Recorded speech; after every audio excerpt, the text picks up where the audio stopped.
on vengeance.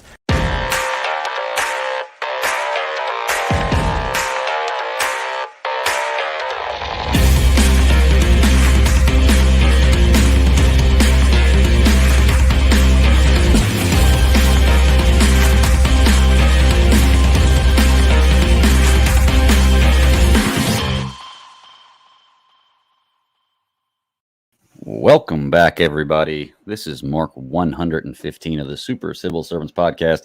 My name is Greg, the Bat Daddy 52, and folks, I am really wondering how and when MCU is going to bring Hitmonkey in, because it's all connected, right? It's all one universe, all one multiverse. So I want to know how they're going to bring Hitmonkey in. It's going to be awesome. I can't wait. I encourage it. I think it'd be pretty cool. Nice little change up. But that's one thing we're going to talk about this week, amongst a whole bunch of others. I got my homeboy Ross with me. What's going on, buddy?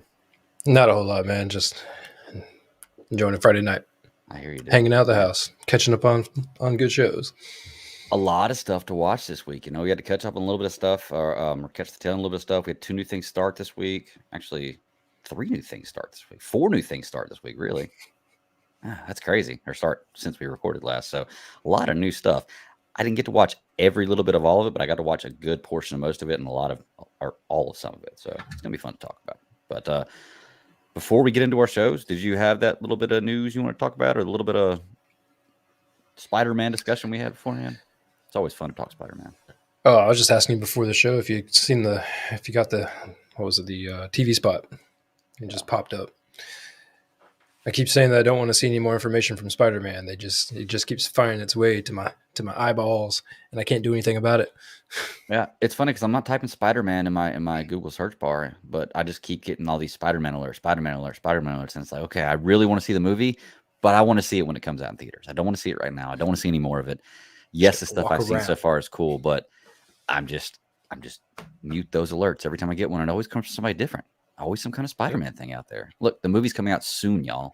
We're less than a month away, right? Which is pretty cool. Yeah, I'm excited to go see a new Spider-Man movie in theaters. Let's put it that way. I want to see it. Clearly everyone wants to see it. I mean, it's all over the place. But at the same time, like, let me see it when it comes out. Right. I don't want to see it beforehand. You know, my favorite movie of all time, but don't BVS it. You know, so sorry, but don't do it. That was one of the worst things I could have done. Don't BVS it. I got one other thing that I did write down earlier this week. Apparently, Netflix had bought a VFX company called Scanline, and that company did VFX work for your Zack Snyder Justice League. Mm-hmm. They did like Stranger Things, Godzilla vs. King Kong, and it was in the news because of Cowboy Bebop is why it was linked. But okay. So they're the ones who are doing the video for that? They did VFX for that, and I guess Netflix is kind of like, you know what, we love making shows, and we want to start getting all of our in-house companies under our roof. Okay. Got a lot of things to say about Cowboy Bebop. I think Cody's coming on later. We're going to talk about it. The VFX in that show is one thing I did want to talk about. So, yeah, we'll definitely bring that back up whenever it comes in. Hey, speak of the devil, man. It's like Beetlejuice. He said his name too many times, and he just appeared. What's going on, Cody? Cody. What's up, boys? Sorry I'm late. I had to put the finishing touches on the Friday free-for-all over on the C3 Panthers channel, but I'm here now, man. I'm here with bells on. Hell yeah. Talk about some Arcane, man. Happy to be back on the Super Civil Servants. What's up, boys? Oh, not a whole lot, man. I'm glad you're feeling better, dude. I know you were under the weather earlier this week, you know, but good to see you. Yeah, I was tired, lethargic, man. I still kind of am, but whatever, dude. I'd rather talk about Arcane. Yeah, this guy's a trooper. He just went from podcasting 2.5 hours on the Friday free for all straight from there to here, like just trucking it. So I literally just got off and came straight on here. So I hear you. Yeah, I love it, man. Love to be here. Love having you, man. Well, did you want to? Was there anything else you want to talk about other than Arcane? Because I gave you the list of stuff. I didn't know if you'd watched anything else. Yeah. So I intend to watch Hawkeye. Okay. And what's the other one, the monkey boots or whatever? Hit monkey. Hit monkey. I haven't checked that out yet. It's on my list, but I can damn sure talk about Arcane, and I can damn sure talk about Cowboy Bebop. Well, I finished Cowboy Bebop this morning. Okay. Well, let's start with those then. Since you're on it right now, let's get those going. Let's save Arcane for last, though. We're going to edge just a little bit, make the Arcane Okay, talk cool. real juicy. So, Yep. let's talk about Cowboy Bebop. It's gotten really bad reviews from the stuff that I've seen from people telling me. I'm interested to hear y'all's thoughts on it because I personally never watched the anime, so I have no connection to it at all. Nothing about the characters, no nostalgia. It doesn't hit my nostalgia bone at all. Right. So, Cody, tell me overall thoughts before I start. What do you think, man? You finished it this morning. Yeah, I finished it this morning, and as someone who grew up with Cowboy Bebop, I love that anime. I didn't mind it. I thought that it was a fun show. I mean, famously, whenever you adapt anime into other mediums, especially on Netflix, I don't know if either of you saw Death Note, the Death Note adaptation that Netflix did, which is, by the way, one of my all-time favorite shows ever. If you haven't seen the original Death Note, I highly recommend it. But the Netflix adaptation of that was absolutely terrible. But the reason why I enjoyed Cowboy Bebop was because of the casting. I thought John Cho was really fun as Spike Spiegel. Jet Black's character I thought was really interesting and cool. The graphics in this were incredible.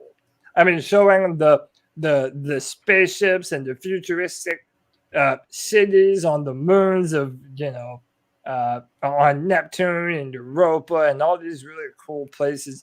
It got the vibe of the original Cowboy Bebop, but ultimately, what I think people are so upset at is there were a lot of story beats from the original one that kind of got changed in the adaptation, which I don't mind too much.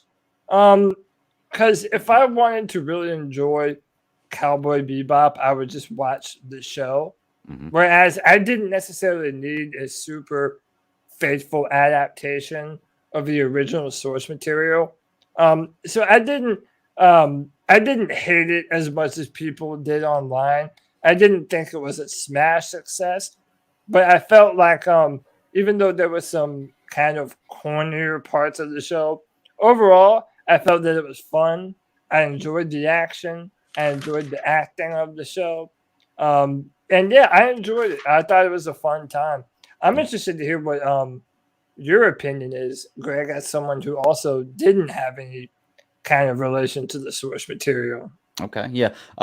Well, you were talking a minute ago about the adaptations, and that's the biggest thing I've heard or seen online is people talking about how Netflix is destroying anime. I'm like, I don't understand how you can take this one example and say Netflix is destroying anime. Once again, I don't know anything going into it, so I don't have anything to base that off of what they've done differently. Right. But how often do we really get something that's a straight adaptation from one thing to another, no matter how it's changed from cartoon to live action, from book to live action, from book to animated? Is it the same? It's always got some differences in it, right? It's never exactly the same. Everyone complains about Marvel and DC. Oh. Well, they didn't do it this way. They didn't do it that way. Exactly. So, and I kind of think whenever you're jumping from one medium to another, inevitably something is going to be lost. It's just you're never going to be able to keep all the same story notes and all the same little beats and idiosyncrasies that made the original source material special. Mm-hmm. It's hard to do that, and you have to kind of make some changes here and there from medium to medium. Well, I mean, especially going from animated to live action, because there's just certain things you can do animated so easily you can't do in live action, and that's why there's a lot of things that I think would be better animated. And I'm starting to kind of fall in love with a lot of animated stuff because there's a lot of things you can do that you can't do live action. I mean, and I can get into the characters enough where being animated doesn't bother me. Before I get mine, Ross, overall thoughts, man. Cowboy Bebop. You didn't watch the animated series, did you? I did not, but I did go back through.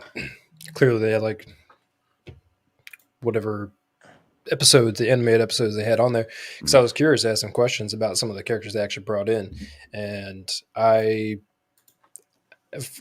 don't have the, I guess, length of time background with all of it, but I mean, just watching it from like one to one, I mean, it looked like a pretty dang good like carryover. Not everything was, they changed stuff, whatever. I mean, change it and tell a good story. Cowboy Bebop itself actually the Netflix show probably took me 4 episodes before like it really grabbed my attention. But I mean, they were putting their feet down, trying to tell you, like, here's what everything's like. They did a fantastic job keeping the rustic feel because I mean, the animated show had that. Trying to go back and just take a look at it, but by the time I made it to like the 4th or 5th one, I was completely hooked and I straight up watched all the rest of them. Was like, I'm in the story now. I think they took a little bit too long trying to get you with the Spike aspect of the story, and they were just trying to show you that he was like a real live up to the fearless name, I guess, just not really caring about a whole lot, going around and doing things. I mean, dude, I found all the casting really good. What's the girl's name? Faye. Yeah, Faye. Faye, I thought was fantastic. I mean, she did a perfect crazy, a perfect, like, I don't know who I am, but I'm going to tell you what, like, everyone else is going to feel my pain if they're getting in the way of me trying to figure that out. And I was sold. I mean, I actually thought Cowboy Bebop was going to be, I guess, one of the top shows I was definitely looking forward to coming out. I mean, Arcane blew it out of the water, but Cowboy Bebop definitely was right there for me to, I mean, like, it felt grounded. It just, I think after watching Arcane and then trying to get on board with the Cowboy Bebop, it took a few episodes to really like get hooked on it. But once I was hooked, I watched the whole entire thing with no regrets. Okay.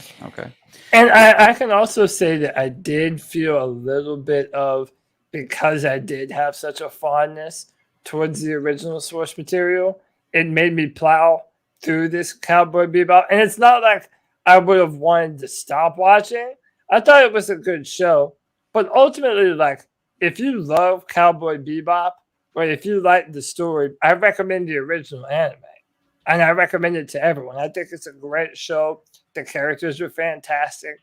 I just thought that this show did the best thing that it could have done was get the 3 main characters correct. If you got Spike, Jet, and Faye correct, then you would be able to do this show service. And I feel like they did that. Okay. Love hearing those thoughts. And it's very interesting, Ross, hearing what you're saying about it, because you said that it was after episode 4 that you got hooked. And I'm actually at the beginning of episode 5 right now. It's where I'm starting out at.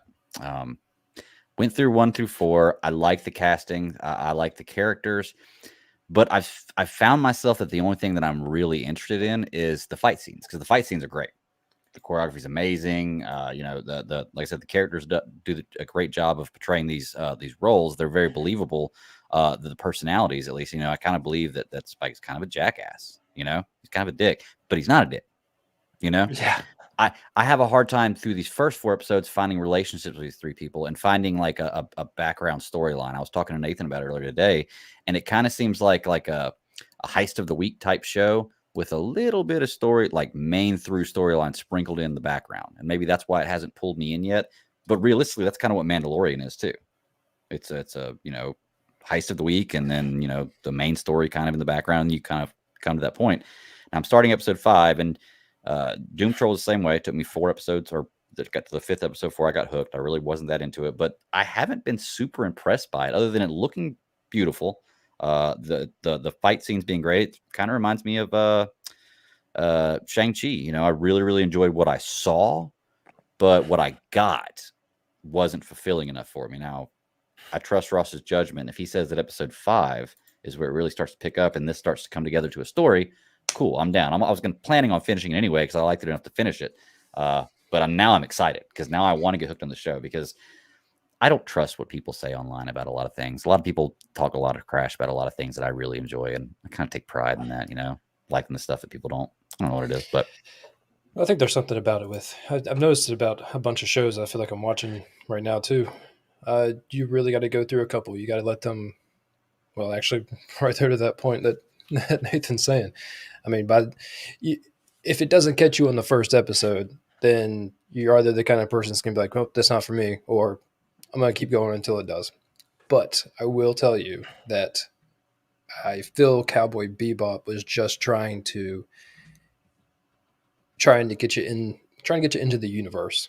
They were trying to show you what everything was, and not really, like you said, it was a heist of the week. They weren't really doing a whole lot, but all of that payoff starts to come in the second half of the 10 episodes or whatever it is. So all that payoff is coming. Yeah. Well, I think what bothers me the most so far about it is that the whole time they're setting up for this big bad and this storyline with this girl with the rose, but I don't know anything about her except I've seen her a couple times. I've seen this big bad a couple times, and I know a little bit about where this story's going with them, but you don't get a whole lot beyond that. I know that in the 4th episode, you started to get a little bit more because it may be in the 3rd actually, where you learned that he used to work for the Syndicate, and he goes back to who's the character that he goes back to and asks for help. They hadn't seen him that everybody thought he was dead. I can't remember her name. You mean the one that owns the bar? Yes. Yeah, and Anna.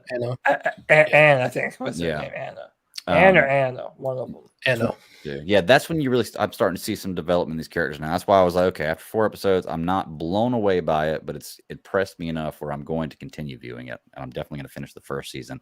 After the 1st season, I'll figure out if I want to keep going with it or not, which I likely will. I still watch Titans. They have it's an interesting wrap to the 1st season. Okay. I'll tell you that. Do we have a 2nd season confirmed? I actually do not know. Okay. I don't know either. It just finished, so I don't know. Again, dude, it's like the reviews are so bad right now, and and I feel like this is also a lot of anime fans too are judging it compared to the original. But it's also, like I said before, every other time that Netflix has had a chance to adapt an anime, it has been absolutely terrible. Like this, when you compare Cowboy Bebop to this show that they made to the original anime, yeah, there's a lot of differences, but you can see how the heart and the vibe and the energy and the characters are the same. Whereas, like, for example, Death Note, which I mentioned before, one of my favorite animes of all time, they just absolutely butchered it and changed up almost everything. So I feel like a lot of Netflix fans, anime fans, are diehard as it is, and they don't want you touching a lot of their precious source material. But then when Netflix already has botched a lot of these anime shows, I feel like a lot of that anger kind of gets transferred unnecessarily onto a show like Cowboy Bebop. Right. When I do think that they did some things well. The show was a fun show. I mean, if you're looking to just kind of zone out, binge watch something that's kind of mindless, it doesn't take too much effort to get into, and you'd have a fun time, I'd recommend Cowboy Bebop all day, man. Like, this is a fun show. Mm-hmm. You're going to enjoy yourself. Don't overthink it. It's not going to rock your world, but it is a fun show, and it hits on one of the things I said with Shang-Chi. If you do or don't like the story, at least you're going to love the visuals, because there are times when there are times in this show when it's like a really incredible sci-fi kind of jazzy romp through space, and it's just fun. Spike has one fight scene every episode, one really, really well done fight scene every episode. Cody, you're the expert with this. You watched are there certain key points they were hitting on? I noticed that they said a number of times, like, obviously Spike is a noodle fiend. Is that a big thing in the cartoon? Yeah, Spike is a noodle fiend. Okay. They're always telling each other every time one of them shows up, it's like, oh, you finally decided to show up. Like, it's one of the things they always say to each other.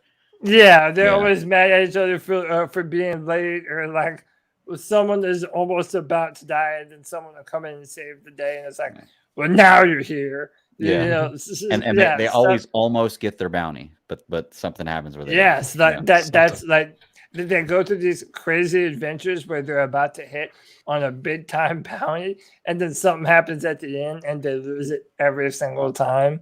Yeah, it's I would especially if you haven't seen the show, after you watch the Netflix show, I definitely recommend everyone go and watch the original anime. It's on Netflix, all the episodes, so it's a good compare and contrast too.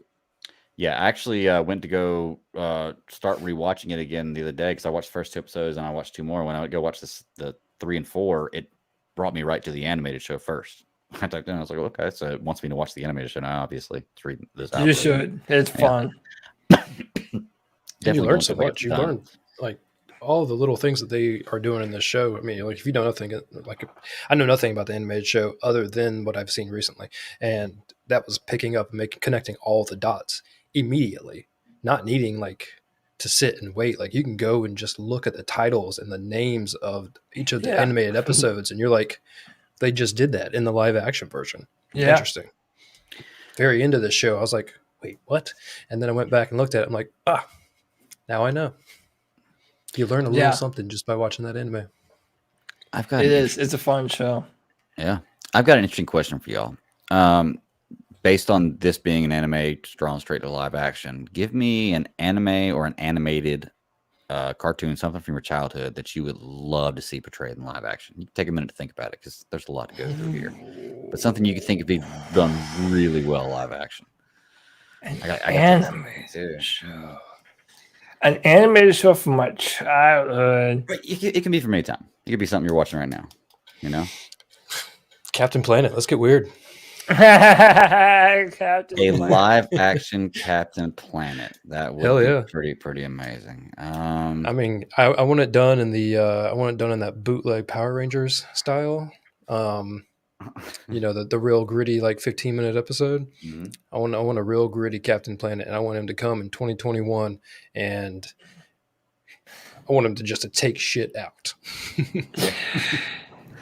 Like Rick and Morty. I don't know if y'all watch Rick and Morty, but they kind of did an episode like that recently where it was like if Captain Planet, like it was a woman in the show, but just starts fucking shit up after everything the man has done to the world. Yeah, that would be a show that I would definitely. Have you ever seen the Don Cheadle version? All the little short Don Cheadle plays Captain America. Captain Planet? I'm sorry, America. Captain Planet, yes. Yeah, okay, yeah. But no, I haven't seen that. You got to find it. It's all over the internet. It's hilarious. Oh, Full Metal Alchemist Brotherhood. Yeah, that's a good one, Justin. That would be a good one. I would say I'm going to go with another anime. I would say Samurai Champloo. If I don't know if you've ever heard of that. The same voice actor who does Spike in Cowboy Bebop is a legendary voice actor. His name is Steve Bloom.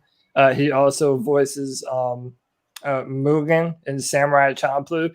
It's like one of them is a badass samurai who wears red, but he doesn't have a traditional samurai sword. He kind of break dances and shit. Super violent, super aggro. And then you have this other dude who's like the definition of like a noble samurai warrior.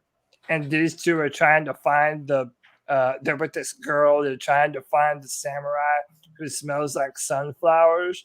And it has one of the most legendary soundtracks of all time by a Japanese hip hop artist who has since passed away, named Nujabes. And he was very groundbreaking in his day and for the type of music that he was putting out. But if ever you want to, go listen to the opening song for Samurai Champloo, and you'll get the vibe that it's putting up. It's like a Western samurai hip-hop infused action brawl. And it's awesome. I love it. It's really, really cool. Okay. You know, I want to go something crazy. You know, I'd say like, give me a live action South Park movie. You know, but then you end up with something like Superbad. That's basically that's just what they did right there. That's basically. And then I go crazy like from my childhood, like maybe like a live action Street Sharks. But then you're just gonna get 4 King Sharks. And the last time I saw a live action animated shark, I didn't like it at all. I didn't like the attitude. I didn't like the way it looked. So, man, that's a tough. Yeah, exactly. That's a tough question, man. They're I don't know. I asked the question. I can't even think of anything right now. For some reason, the only thing that popped in my head from childhood, like cartoon, is Street Sharks. I don't know why. That hasn't been done because everything else I've watched has been done. So, yeah. I'll tell you what, an anime that would be pretty cool. You could do live action. It'd be tough. Have to be a lot of CGI in it actually, but you could still do live action. I'd like to see Attack on Titan live action. What's the gear they have? They do have a movie. They came out with. Yeah, they did. I haven't seen it, but they did make a movie. Somebody mentioned that to me sometime soon or sometime recently. I can't remember who, but I'll see if I can check. That's another show if you haven't seen. I highly recommend. Yeah, it's a good one. I'm getting into it. I'm into season 2 right now, so it's getting better. Nathan, if you're in the chat, man, what's the gear they're wearing in the Attack on Titan? Oh, I know this, dude. It's like 3 letters. It's like What's this NBA gear or something like that. Rev gear, right? No. No, what the dude? Now I have to look it up, man. Yeah. That's gonna piss me off bad time. But yeah, that'd be really cool to see. So, all right. Well, is there anything else about Cowboy Bebop? We're not really going spoilers right here because giving people a chance to watch it. But I'd recommend it. From what I've seen so far, even though I haven't been totally hooked on it, I've got a feeling I'm going to based on what Ross says, and I've liked it enough where I'm going to continue to finish at least this season. So we'll see how it ends up. You gotta watch it. I mean, I get real bitter, but then it does exactly what it's kind of trying to do with all of the bad press on everything, and like it's not even given a chance. I'm like, I mean, it's 2021 in America. We pretty much can hate on anything faster than it will take to do anything else, to create, to write an article about. I'm like, just watch it. If you don't like it, don't watch it. The Attack on Titan Wikipedia says the omnidirectional mobility gear. OND gear. That's what they call it. I knew it was 3 letters. Yeah. OND. Yeah. Okay. OND gear. Which is one of the baddest ass pieces of gear to ever have, man. Oh my gosh. If I could pick a superpower, I would think I'd rather have that that than a superpower, to be honest. Yeah, it's kind of like Spider-Man. Yeah. Like you're just fucking zipping around, tearing shit up. Dude, me and Justin in the chat, I can tell that me and Justin grew up around the same time because literally all the shows he said, I'm like, yep, I'm right there with you, dude. Live action rocket power. Yeah, I was a 90s kid, bro. I was a definite 90s kid. So. I can honestly say I don't even know what rocket power is. Oh, dude, in Nickelodeon in the late 90s, early 2000s, it was 4 kids, and all they did was extreme sports. Surfing and skateboarding and all this kind of shit. I loved it at the time, but yeah, it was that was my jam. But yeah, that's about it for Cowboy Bebop on my end.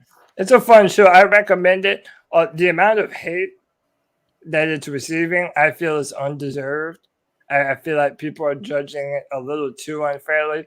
I'm not saying it's the greatest show in the world, but it's also not as bad as people are making it out to be, especially when you compare it to other far more terrible anime adaptations.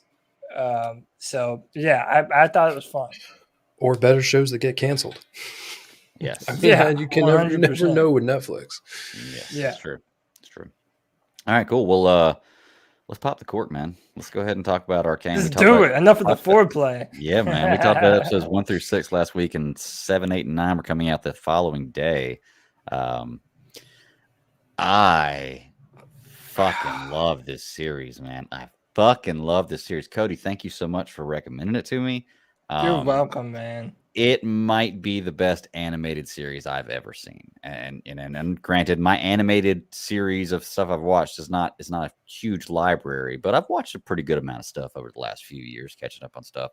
But man, this one is right where it's at. The story's there, the graphics are there. You really feel for and fall in love with the characters, and the way it ended. Holy shit! I cannot fucking wait for season 2. The perfect ending. What'd you guys think of the last 3 episodes overall, and then we'll dive into it. Full spoilers. Ross, you want to go first on this one? Cody's all over the place, man. Yeah, I feel like I'm trying to gather my thoughts almost and figure out where to start. Yeah. I can talk about the whole entire thing. We can probably create another podcast to talk about this whole entire show. I think we didn't do spoilers last week, and we talked for an hour about it. Yeah. So, my favorite show on television, possibly this year, possibly even longer. I mean, I said to myself right off the bat, I'm like, you know what would make this show better? I'm like, I'm not even positive. And then I was like, you know what? making it live action would be awesome. And I'm like, no, it would probably take away from all of the cool things that they were able to do through agree. animation because Yeah. it is fantastic. If there's a show that I can keep watching, this will be it for a while. Episodes 7, 8, and 9, it was the boy savior, oil and water, and then the monster you created. Right off the bat, my biggest question was, even before I knew that he was popping back in, was like, where is Echo? Like, we were having a discussion about it. Like, we haven't seen Echo since the first 3. And literally, as we were talking about it, starting episode 7, boom goes Echo. Right, just seeing him come back and seeing the way that he was, because he was such a little shrimp in the first 3. I mean, the man came back. He's a savior, pretty much. Well, the boy savior. Badass. Yeah. I mean, the skateboard or the airboards, whatever you want to call them, they're cool by themselves. Him being able to kick ass, his fight with Jinx, the way they portray the way that they used to like exercise, fight, and shoot when they were kids, prior to their actual fight. Yeah. I mean, I could talk about every last little bit of everything about this show. Silco going from where he started, almost dying, to the very end. I mean, we're assuming we're going full spoiler. Yeah. Full. Oh yeah, yeah. He dies, and he does it in a way that it makes you feel sad for the villain. Yeah, you feel for it. You Yeah. really do feel for him. Sitting there watching him. Go ahead. Oh, it's like I said, he's the guy. His what he's trying to do is not wrong. Just the way he's going about it is wrong. You know. Definitely true. Seeing Jace turn around. Oh man, dude, the hammer. Whoa. I told you. I Yes. told y'all he was gonna get more badass than he was, and he did. I saw the hammer in like concept art and stuff like that way before, but I didn't know like what we were going to be getting with it. Just his attitude. Jace is a fucking ripped dude. I mean, he's down there swinging hammers, and I'm like, people will get jealous. Like, you got to tone that down. Hey, dude, There's a yeah, whole that's lot going that's not the only hammer he's swinging, man. He had Mel all over him too, Yeah. bro. And his mom. Mel, dude, Her Mel's mom, mom. yeah. her mom wanted I something. loved her so much, Yeah. dude. Because I love that she was like a man. Like, one, she was giant. She was aggressive.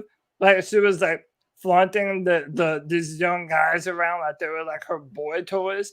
But at the end of the day, I love that they introduced her because it really opened up the world too. She's from a place called Noxious, and a whole bunch of the playable characters from the video game are from Noxious. So that was kind of like their way of opening up other potential storylines down the road. I mean, look, I'm already getting ahead of myself. Ross, I'm with you. This is one of my favorite shows ever. I mean, literally ever. I've been watching animated shows since I was younger than 10 years old, and very few times can I say where every single box was checked and then checked again. From the animation style to the fight scenes to the storytelling to the world building to the character development, the voice acting. I mean, everything is so well done. It's just is on fire. it's a marvel that they were even able to pull this off, man. I don't know where to begin. One, you already kind of alluded to it.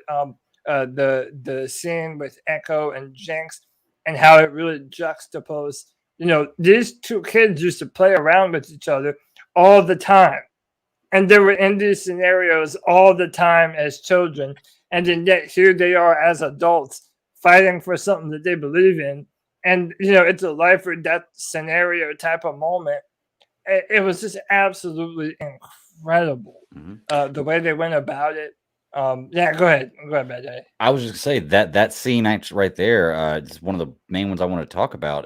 It showed the development of the characters as well, because in the scene at the beginning of the fight, it's showing them as kids. She's shooting I guess a paintball gun or something like that. Something leaves a mark on him, and he's trying to get to her. the exact same thing that's happening, but now it's a real gun and he's not running. He's got a skateboard, right? Or a airboard, a Back to the Future hoverboard. He's not even using it during that fight though. But yeah. No. But in the scenes where they're younger, she always gets him. Like it shows like twice. Yeah. Like twice. He can't get to her.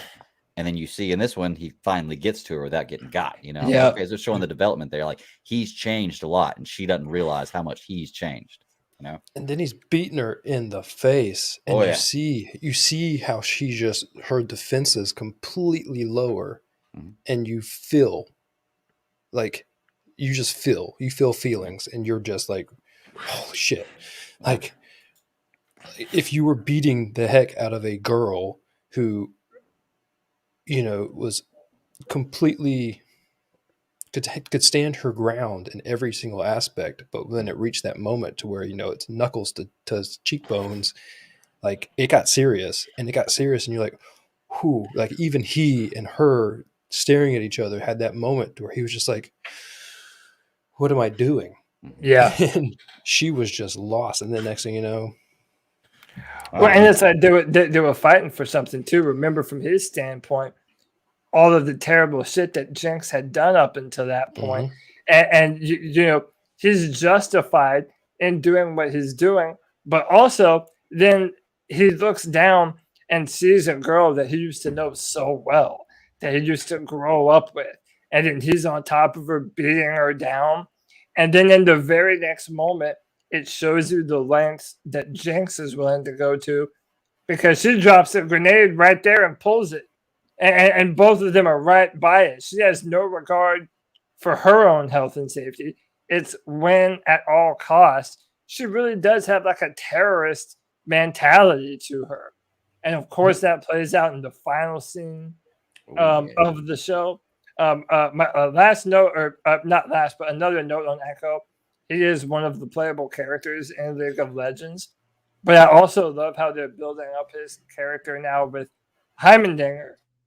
Because now that Heimendinger has been taken off of the council, now he's back in Zon, and he's with Echo, and Echo is kind of showing him what they have to do to survive. And they're building greenhouses down there, and they're trying to build a community where people down there in Zon can have hope. And I imagine that in the coming seasons, him and Heimendinger might be kind of a power duo. So I love the way that they set that up. Yeah.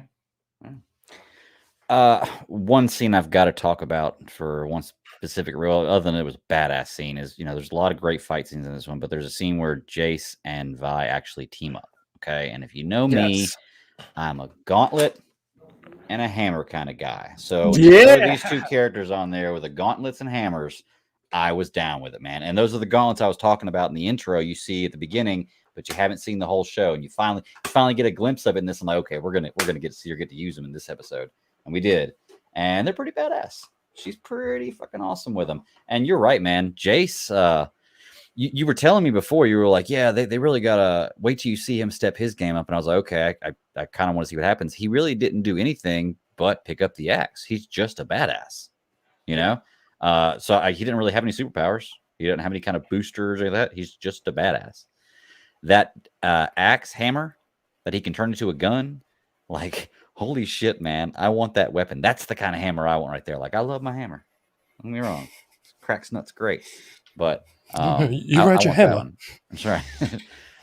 That scene was amazing though, because I love how they're fighting together. And then Jace basically tells her, he's like, you can't take those with you. And she's pretty much like, well, come take them from me. Yep. Yeah. And he won't do it. Like, it's so great. Like, he knows she's that bad. He's like, I'm not gonna try. Go ahead and take But dude, I love the conversation too that happens between Jace and Vi, because he feels bad because it kills a kid. Because of course Silco has a bunch of kids working in the place, and then he's trying to feel bad about himself. And Vi is like, hey dude, how many more kids do you think we're gonna die if we didn't do this? Mm-hmm. I mean, like it was, you know, it more and more kids were going to die if we didn't do this. So it was going to happen either way. And I mean, Vi is the emotional lifeblood of this story. I mean, she's, you know, the main character, even though there's a bunch of main characters in this, but I wanted to. You brought it up first the last time, Greg, but the action is so damn good, dude. Easy to follow. You can. I'm a follow it. huge MMA fan. Mhm. So I know what real boxing technique looks like, and dude, it is so fast and fluid and technical, and it's just incredible all the way around. And of course, her name escapes me right now, but the final fight scene between Vi and Silco's henchman, Oh, the girl, Savika? Oh, yeah, yeah. the girl with the mechanical arm, Dude. how incredible was that fight scene, Yeah. man? Just And there's balls something to the also, wall. all of the there's two things that really get as my major takeaways from this thing, and it's the timing of the music and the soundtrack Yes. with the Yes. actual things that they do. Mhm. But the those are together. The other thing is the direction of photography and cinematography. What they do with the animated shots, where they pan, they circle around, where they zoom in, where they show Vi getting a drink mid-fight, and then I love cuts to that. her throwing the glass at Yeah. Savika, and then then they just keep fighting again, and then something else happens. They're walking away. It shows like all of the little things that you wouldn't imagine seeing in a fight ever, and it shows all of those things on an animated scene, and you're just like, every little bit of it. It goes right back like last week when I was saying that I don't know if they can do a better job showing Jinx losing it in her head Mhm. as well as they do with all the cut scenes, with all of the extra, the Schumacher art style of like the highlighter paint, the blacklight paint, Yeah. all of the different things that they do play so well together. I mean, like it's an orchestra, and everything is in harmony together. Yeah. The emotions in the faces, are the best. I mentioned it before when we were talking about it. The one scene where Powder is younger and she breaks down, that is so realistic, it's crazy. But yeah. the emotional looks on their faces, man, you feel for these characters. Like, we were talking about before, the Silco death scene. Like, you feel for Silco in that moment, even though he's the big bad guy, but you really feel for crazy psycho Jinx. Like, I did, at least. I was like, holy shit. Like, I couldn't imagine being in that moment. Like, having a fucking mental breakdown like that and doing something like that. Like, all but the PTSD. I mean, like it is so extreme, and they put it on her face and in her emotions. I mean, like, you feel every bit of it. And I mean, like, I wrote it down like a bunch of things I was pointing out when I went back and like rewatched it, because I watched the whole thing twice now, and I mean, it's just screaming like straight up PTSD with that kid. Yeah.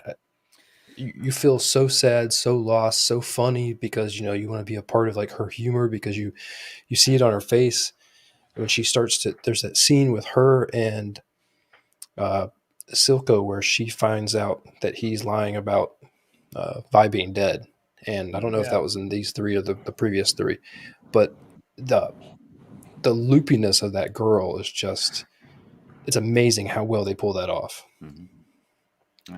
I was honestly surprised with Silco's death. I thought that he was going to be a through character throughout the story. I don't know if he's a playable character in the game, but I mean, I'm assuming just because they're playable characters in the games doesn't mean they have to survive. But he's not. So, but and then they're even theorizing that some of the characters who are in this show, who don't have characters in the game, might get characters. Like cool. Mel Medarda. A lot of people are theorizing that she'll probably get a character here soon. But okay, there's a few scenes that I have to talk about with you guys. Right. That if I didn't, I would not forgive myself. I'm gonna kind of bounce around here a little bit. But first, oh my god, at the end of episode 8, it's literally the very final scene. Caitlin is taking a shower in her room, and then she goes to the mirror, and Jinx has like written like in the stinium on the mirror, wrote down one of her little smiley face things. And dude, it shows this shot of Caitlyn, and there's like mist all around her, and then as it slowly disappears, boom, Vi comes up on the right side with her one glowing eye. Dude, I live. Yeah, Jinx, I live for moments like that, dude. Like those little things like that, those little moments that make you go, "Oh, holy shit! What did I just see, man?" That was so incredibly well done. I absolutely loved it. That just for the moment and the power of that one scene, right? And then the other one, and all I'm gonna do is say a name, and you're gonna know what scene I'm talking about. Victor. Oh yeah, Victor with the guy with the crutch. And When he's working on the core.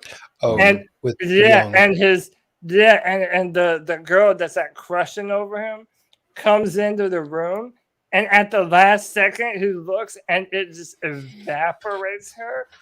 Dude, And let's talk about that for a second. Yeah, we have to, man. Okay, because go ahead. There's something. So like this whole time, Victor sees that more things can be done, right? Like they have taken the gemstone and been able to turn it, like been able to weaponize things, not even just weaponize, but create like power from them.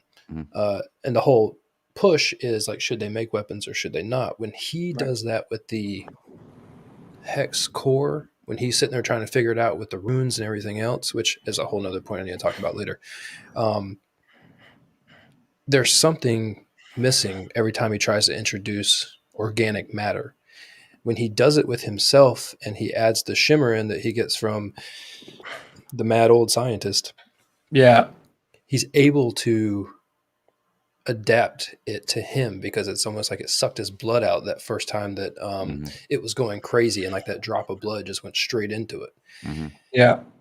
When she came into it, I don't know about you, but my whole thought process was like, when it took her, it needed organic matter to like fill him in like the rest of a puzzle. Like he was almost like he was missing. And I don't know like anyone else's take on it, but that whole scene was just like, you're trying to figure out what's going on because it's all going on so fast. And you're like, what the shit is going on right now? And so when it all happened, like I was sitting there trying to break it down in my head and be like, why would this happen? Why would it need to consume other than to, I guess give a byproduct of like whatever Victor was missing? So what you're saying is happy ending. They get to be together forever, technically. Well, something like that. Yeah. You've got a friend. They'll always be together. But like the fact that it really messed with him to the point where he was going to kill himself. Like he was on that ledge, and he was, if Jace wouldn't have shown up, he was going to throw himself off that ledge and kill himself.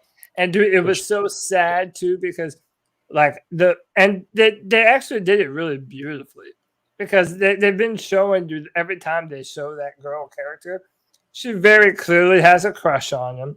She wants to impress him. She's been thinking so much about it. And in the lead up to that scene, it shows her like walking and monologuing to herself and saying all the things that she intends to say to him. And then the fact that she died the way that she did, and the fact that it went there, like it felt like you made the connection to Game of Thrones last week, Ross, and it was like that Ned Stark moment when you're like, did they just do that? Yeah, I think they You did. can't end it like that. Yeah, like how is it like? And also, I felt it was a real nice touch when he's dumping her ashes, and he's like, I'm sorry, I don't know where you would have preferred me to dump your ashes. Like, I don't know. I just felt like that was a very well done, scene that added a lot of depth to Victor. And I love characters with gray area. They're not necessarily good and they're not necessarily bad. And I would kind of put Victor in that category, even though his goals are noble and he wants to use Hex Tech to ultimately benefit people.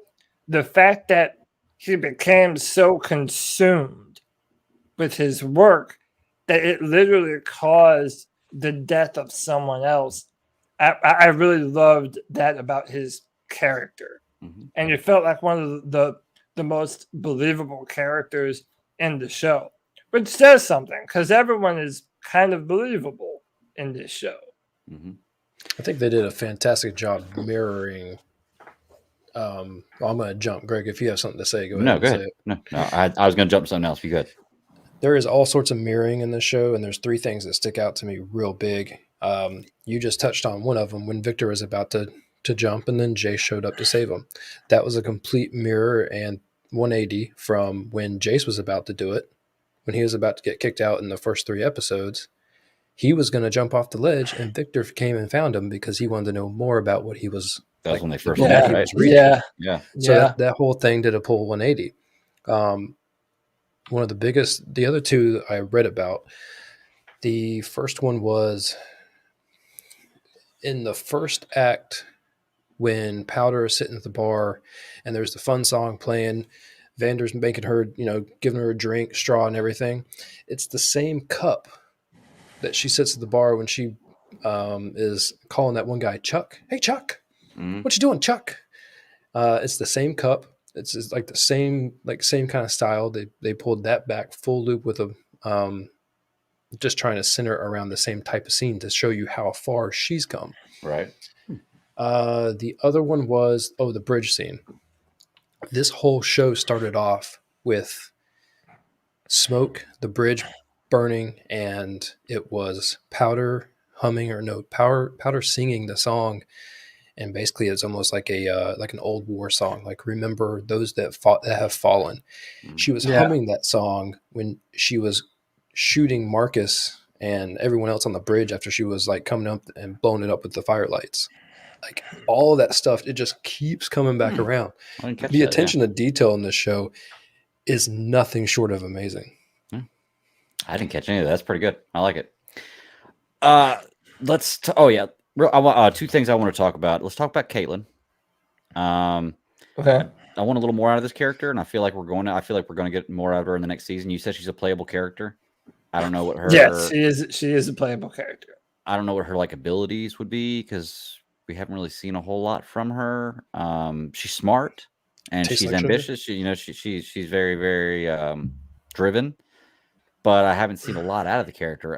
It was that moment where Vi had to choose between her or Jinx made her choose between her and Caitlyn, and it's like it's a tough choice to make right there. When you got a gun to somebody's head, you can't choose one person.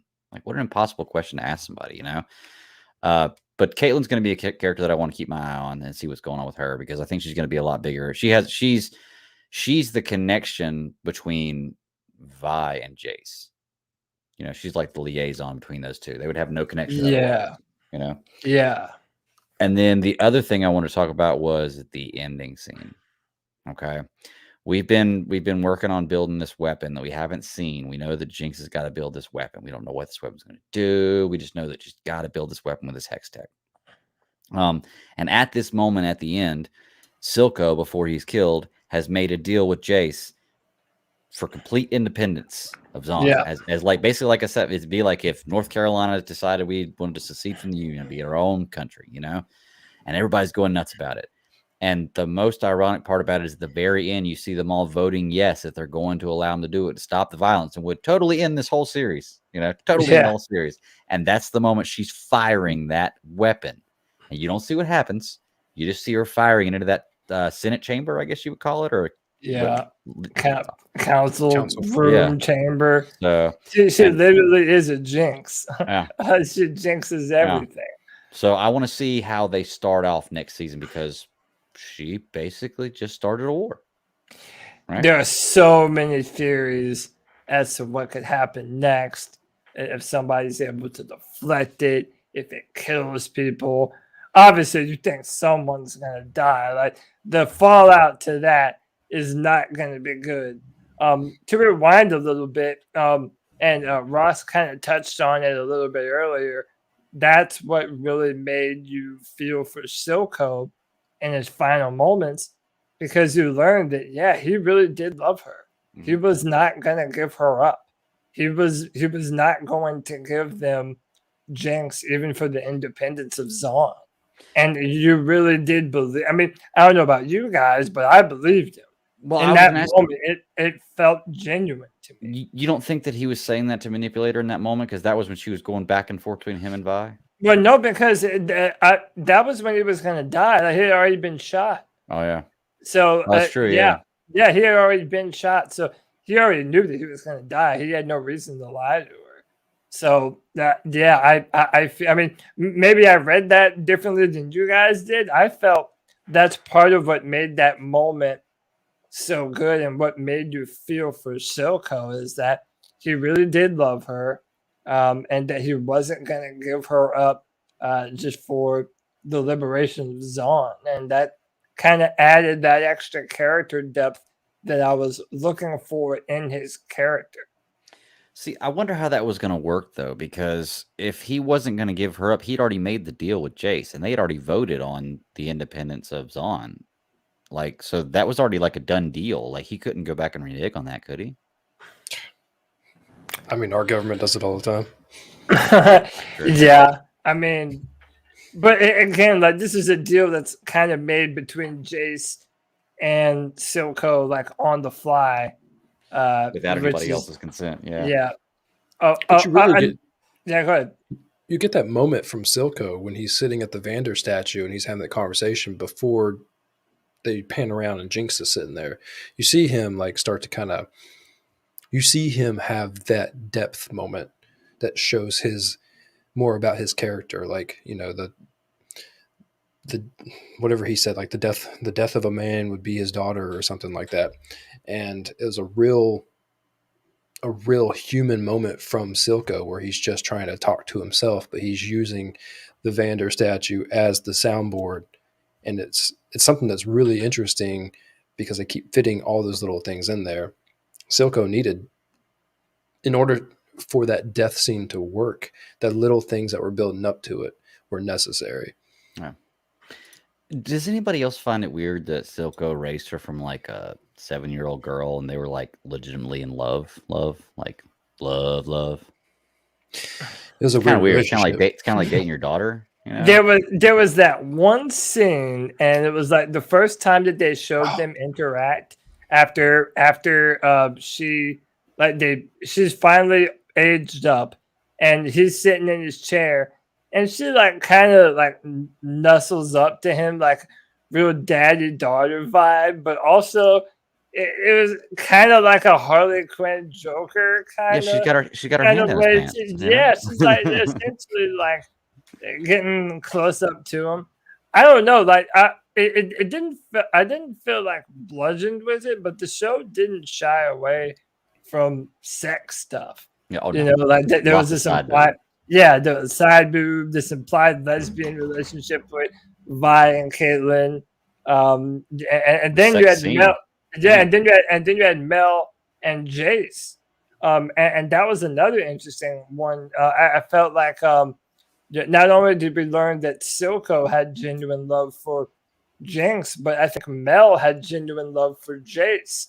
And that was shown in the scene where Mel confronts her mom and is like, why the hell are you talking to Jace, trying to like win him over and get shit down to your side or whatever? It's like, I think it was Sarah last week when we were talking about this. She was kind of wondering, did Mel have other machinations that went further than just relationship things, or did she really have emotions for him? And I felt like she did, and I thought that was a good way to kind of show it too. Her sticking up to her mom, who is this dominant figure, very clearly, extremely dominant. Yeah, no, yeah. I think that I think what really sold me, because the whole time too, I'm sitting there, I'm like, at some point the other shoe is going to drop, and when's it going to happen? When's the I guess the secret plan going to be, unveiled, and what are we going to see from Mel? But when the mom got involved, you definitely got a much different feeling. But the concrete feeling for me was definitely at the end where Jace is confronting and his mistakes by going down to Zahn and basically beating butt, but then turning around and having the remorse that he has to come back up with, meet the council. He met Basilko. He's going to try to broker peace. And with all of those things happening, you have that feeling to where you're like, he's going to leave. Like, he's done. Yeah. But what he says, what the words that come out of his mouth are, I did all these bad things and I don't care about any of you.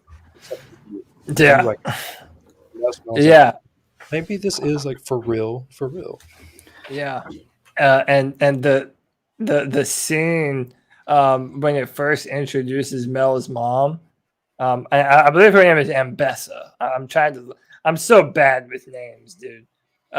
Miss Madurda is all I remember. Yeah, Miss Madurda. But it shows when Mel is a kid and they bring a prisoner in front of her, and they're like, "Hey, but I'll let you decide. What are you gonna do?" And it's like, "Oh, well, let them live or show mercy." And it's like, is it mercy? If you let them live, you might have to kill hundreds or more of them later. And again, you're talking about mirroring, Ross. You also saw that same concept play out with Jason Vi in Silco's factory too. It's like, okay, would you rather kill the one kid now? Yeah, it's really sad. Or you don't do it and a whole bunch more die later. It's like, would you save one person tied to a train track if it killed 5? You know what I'm saying? It's one of those kinds of things, and I felt like they did a really good job in juxtaposing that, and it showed a lot of character development in a very few amount of scenes. Like, you can understand why. Oh yeah, no wonder Mel has a lot of political machinations and cunning and conniving. Look at where she comes from. Look at who raised her. I felt that it was very well done, and I'm interested to hear more of the greater world and what League of Legends and Netflix are willing to actually introduce into this show, because there's so many different possibilities going forward with this. Well, I think they did a real good job. The scope is a real big problem. Like, when you have a humongous story to tell, where does your scope gonna lie? And I think here they did a fantastic job, and that's understating it, how they kept the scope on Vi and Powder or Jinx, and telling all of the other revolving stories that are going to affect everything that they do or what they affect. If we go forward, clearly tell a whole lot more, but you have to keep all of these same things. You have to keep all of this importance and be able to tell a great story like they have. Caitlyn was Greg, you brought up Caitlyn was the other part of that. Having Caitlyn come from like a completely opposite world where her and Jace were kind of like a yin yang. She came from rich but wanted to be a lot less of a noble person. Yeah. Like nobility person. More blue collar. Yeah. Right. And, she was interested in doing all these other things that her family didn't want her to do. When you're the daughter of a councilwoman, anything other than being a councilwoman is going to, not be to the bar. So with everything that she went through, she saw everything opened up at a totally different level than Jace did.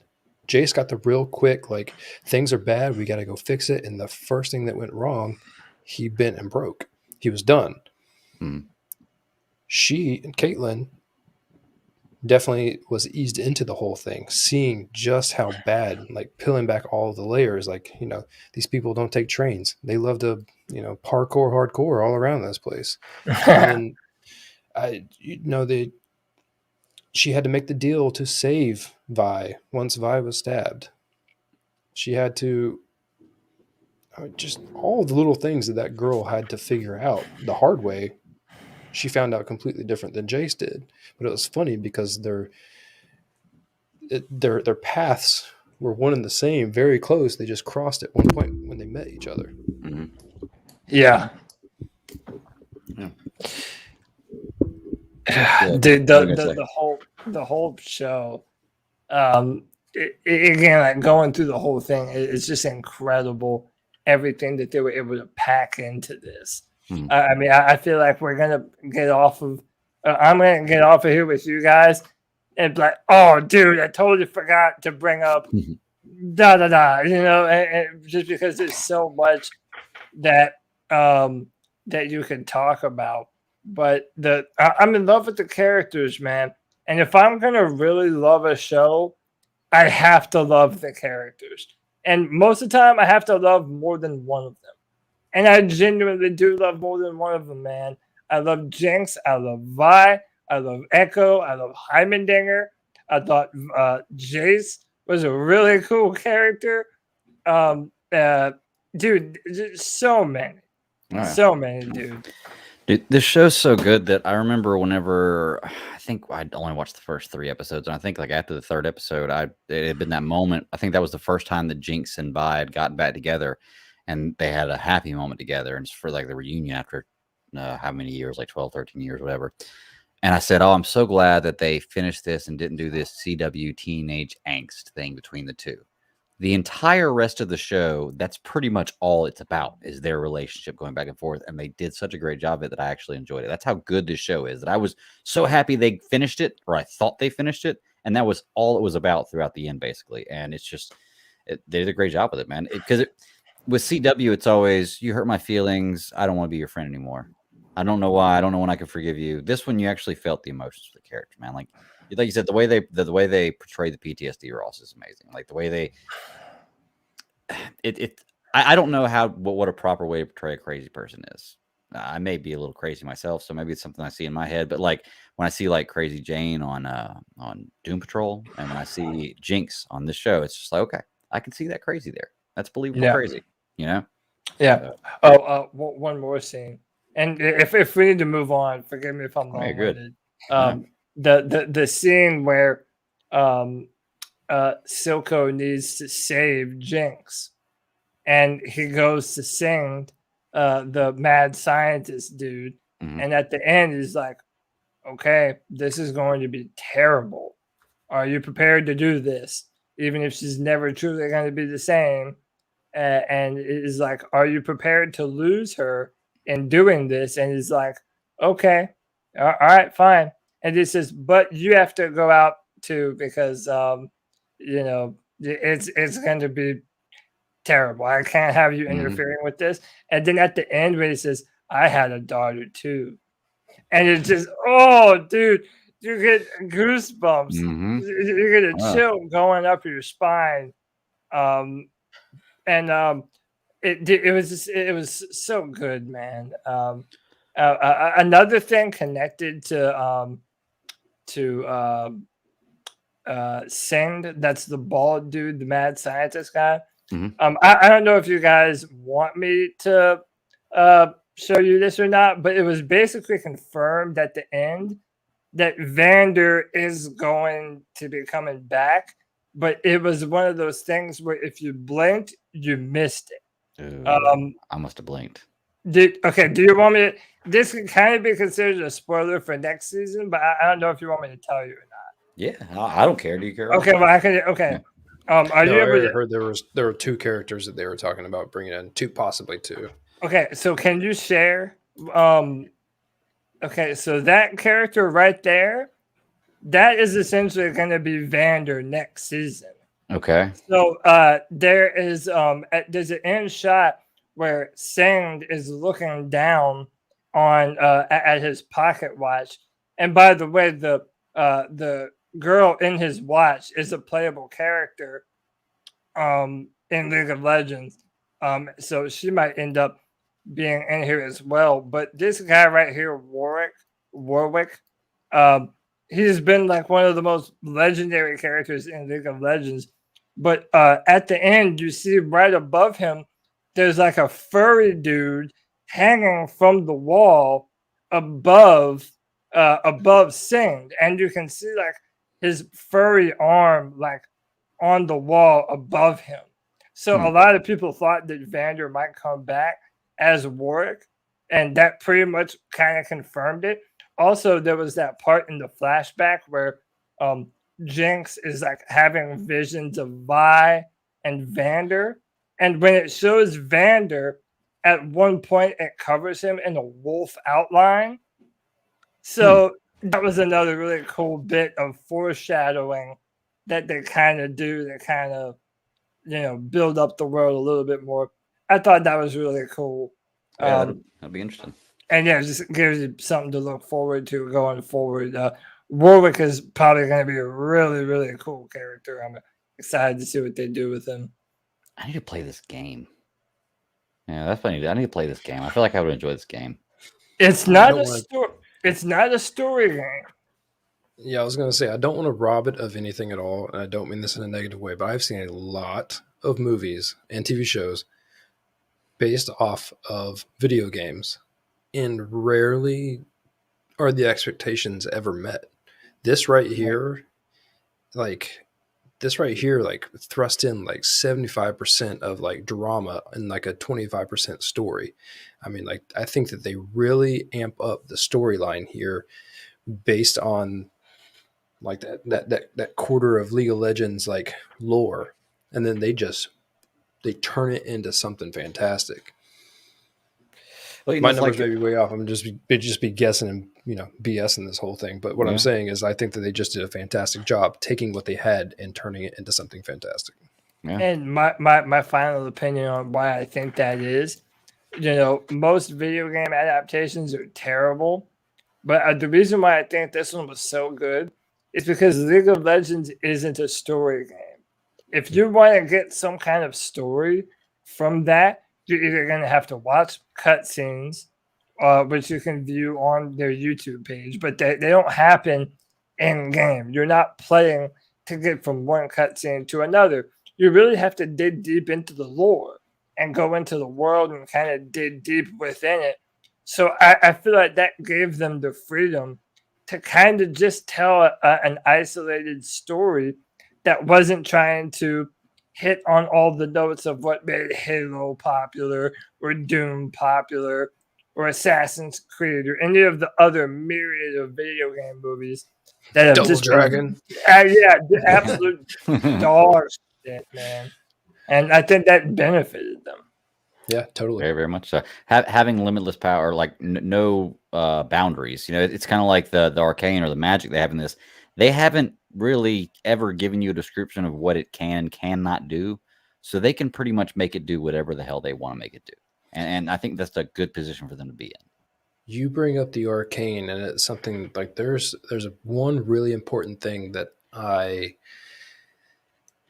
kind of noticed, I guess, in like the second act the best. And this is a story of science versus magic. Like, it's funny because you have Piltover as a city of innovation and creation and everything that works because people create things. And here you have someone in Piltover designing something to do with magic. Mm-hmm. Whereas down in the realm of, the underground and the soon-to-be Zon, you have no one who's really crazy with like, I guess anything study-wise. It's like nothing that's like highly educational. I mean, if it's supposed to follow any other story or any other thing, period, then the people underground aren't nearly as educated as the people above ground. Mm-hmm. People above ground hold all the power and all the smarts. The people underground don't. But here you have them creating Shimmer, which is created essentially through like chemistry. Mm-hmm. So it's a scientific method. So you have science and magic battling it out. Yeah. And I mean, it's such a crazy, I mean, like when I grasped that like in that second act, I was like, shit, like everything is so deep if you just sit back and look at it and pay attention to what they're doing. Yeah. Yeah. You mentioned Shimmer a second ago. There was one question I wanted to ask. Silco's eye, like from what I'm taking of this, like, okay, Shimmer is basically like a super drug. You take it, it's like Bane venom, the more you take, the better it gets you. We've seen it taken in a couple different ways and drank and it didn't go so well for those people. We've seen it. We're seeing more controlled, like injected into people, like the girl with the arm. Does Silco like have like this thing in his fake eye where he just gets a little injection of it every once in a while to kind of keep an edge? Is that what it seems like? Where it's not taking over his body, but he's kind of just keeps an edge, or is it something you think is keeping him alive? It's kind of like the potion. You know, you had that creature create the potion for Vi whenever she was stabbed, but like she like dabbed a shimmer into it like once Caitlin paid her with the gun. She was probably just water with shimmer in it. Yeah. So, yeah, who knows? You know, a little purple drink. I think that there is something with the amount. Clearly, like you said, you know, I mean, you can give someone like a full on, like you need a concentrated vial.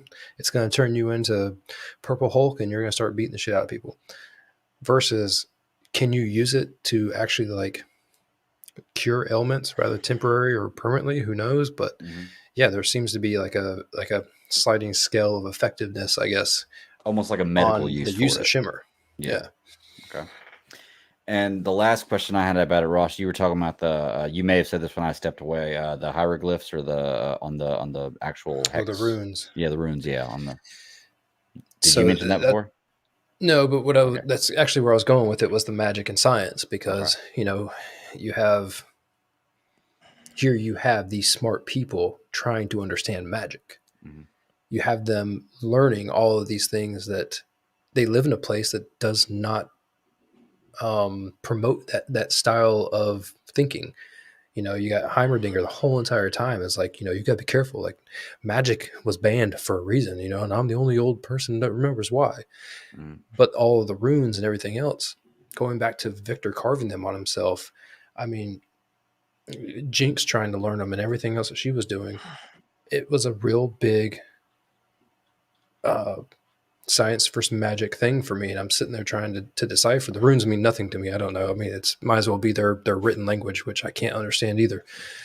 But at the same time, it tells that overwhelming story of science and magic, and I'm just like, I don't understand it, but holy hell! Like when you break it down to, you know, some simple parts of the story, and you understand that here are these smart ass people trying to figure out something that who knows how it's going to work.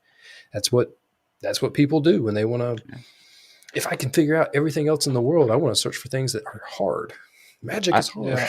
I feel him though, man. Like I've been trying to figure out a Rubik's Cube for years, and he's got that fancy Rubik's Cube. You can't figure that. I totally understand. I called it the Rubik's Cube of death. Yeah, like here's Victor playing with a Rubik's Cube of death. Never been able to do a Rubik's Cube, man. Just can't do it.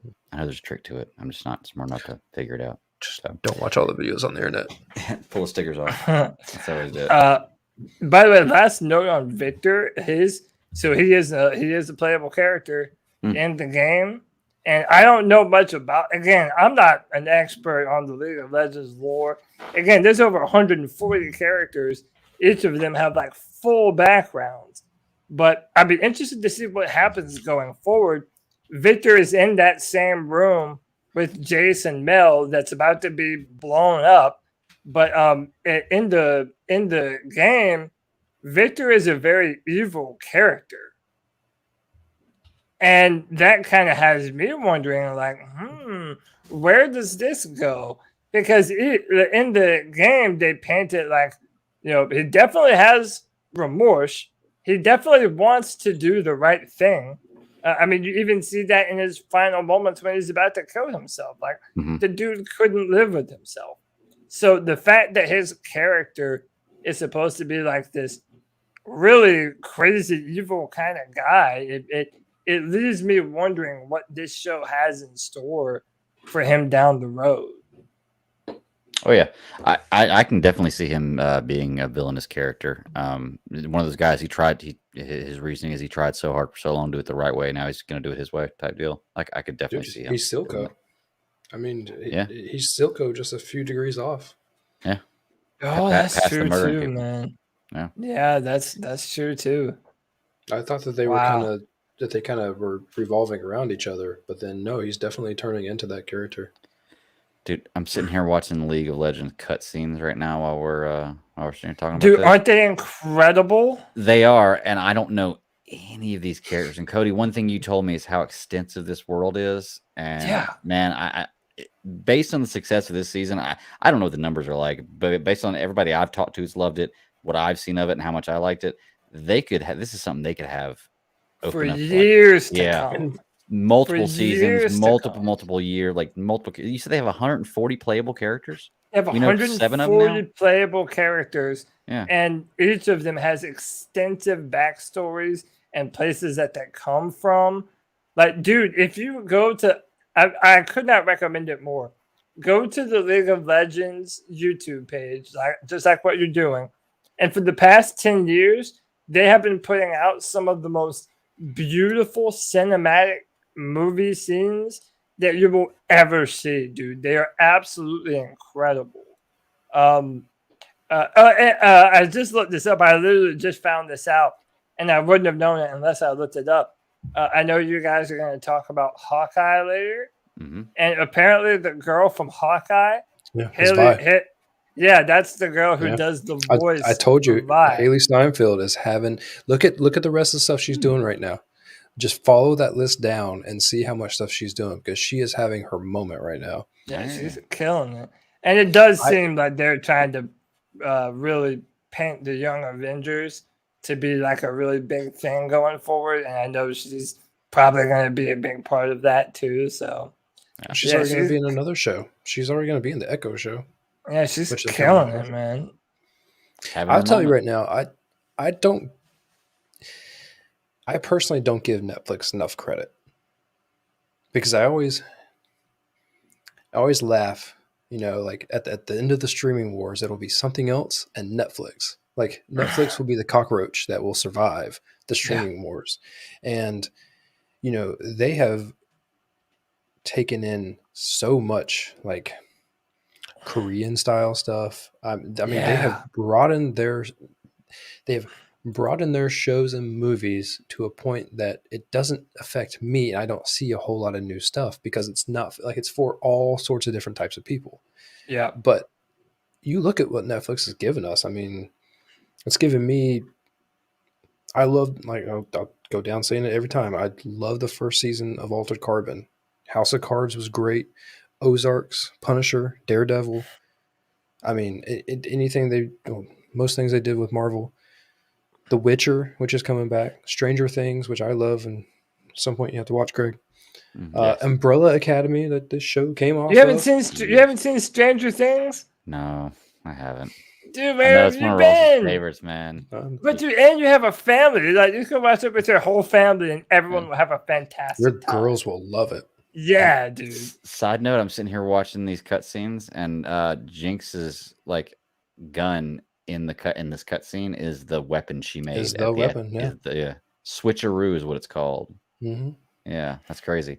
But yes, I definitely need to watch Stranger Things. There's a ton of stuff I got to watch. We could talk all day about stuff I got to watch. But I'm just saying, Netflix is pretty much. I mean, I saw this show coming because it was on a list of things they were going to bring out. Mm-hmm. I didn't see the trailer until they did I make fun of it, their Dum Dum Day. And so when they came out with that, and I saw that trailer, and I was like, that looks awesome. But I still thought the Cowboy Bebop was going to be my top show that we were going to talk about until, like, we finally got like all the episodes of Hawkeye or something. I don't know. Mm-hmm. This show it is stealing everything from everything else that I'm watching right now. Yeah. This is my easily my favorite show of the year. Easily, maybe the last 5 years, dude. Like, I don't remember the last time a show came out of left field like this for me. Because I didn't even know, with nothing else connecting to it. Yeah, absolutely. And dude, like, I didn't even know about this show. Like, I didn't know that it was coming. Like I said, I'm not a diehard League of Legends fan. I played a little bit in college and after college, but I'm not a diehard. And then this just popped up, and I'm like, oh, this is based on League of Legends. And then, dude, everything about this is so good. I have recommended this show to more people than I've maybe recommended any show ever. It's absolutely incredible, man. I love it. I'm so excited about the world and what they're going to continue to be able to do. I'm pumped, man. It's awesome. I will say it's hands down the best show I've seen this year. Yeah, probably it's this year, and it's definitely the best animated show I've ever seen. I can't put it up to the best show ever though, because there are things like, I mean, I love Umbrella Academy. I love The Boys, stuff that comes out of left field that I never expected I would look at and sit and love. I do love those shows so much. I get super excited when they come out. So I can't say the best show ever, but it's definitely up there on my list of shows, man. This is one I'm going to watch over and over again. And man, do I hope we get a ton of seasons with a ton of characters. And I don't care about everybody's stories connecting and this and that. You can give me 7 new characters from the League of Legends video game next season. Tell a totally different story. Yeah, and I'll be totally tell fine it the with that. same caliber. Yeah. If you can match this caliber, I'm there for anything. Yep. Like, I agree. Although, good. Good. I was gonna say, although I do want to see what happens after that shot was fired at the end. But yeah, we have to get another season in Piltover and Zone.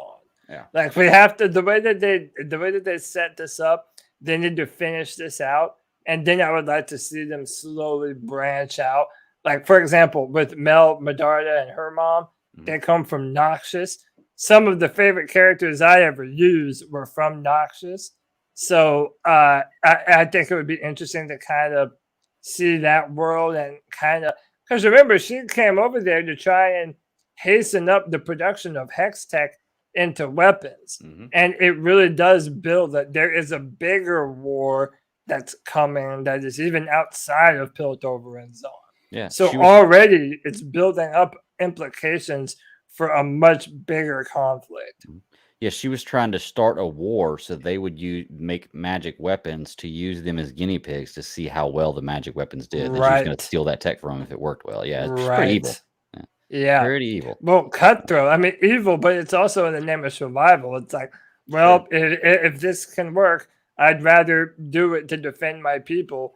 You might have cut out for a minute when we were talking about that, but yeah, we talked about that with Mel's mom early in the show, killing that girl in front of Mel, to make sure that she didn't go back and start another uprising, and yeah, very very brutal world. Yeah, that was that whole reason behind her sending her away, because she was making weak decisions. It was causing her mom to be weak, which, look, if a 7.5-foot woman built like John Cena needs weapons to kill something, then it must be pretty bad. Yeah. Very, very true. And the final thing that I'll say, and it goes back to what Ross was saying, kudos to Netflix for putting stuff like this out. And also, this even ties back into Cowboy Bebop. Say what you want about some of their adaptations, but as a big-time anime fan and nerd who grew up with anime as a very big part of his life, specifically Japanese anime, they have made an incredible commitment to anime. Both shows that have already existed and making their own original anime that have been very successful for them. I don't know if you've seen any of the Castlevanias. They're done very well on that show. But even their more original anime that they do put out, they're really well done, and they do show a commitment to that art style and to that genre. And I think that if they didn't, you wouldn't have ever gotten a show like Arcane. Yep. So I'm definitely loving Netflix for their commitment to continue to dip their toes in this type of art. We grew up with like knowing people who were into anime. Anime, here's the thing, like the internet was on the cusp of like becoming a thing.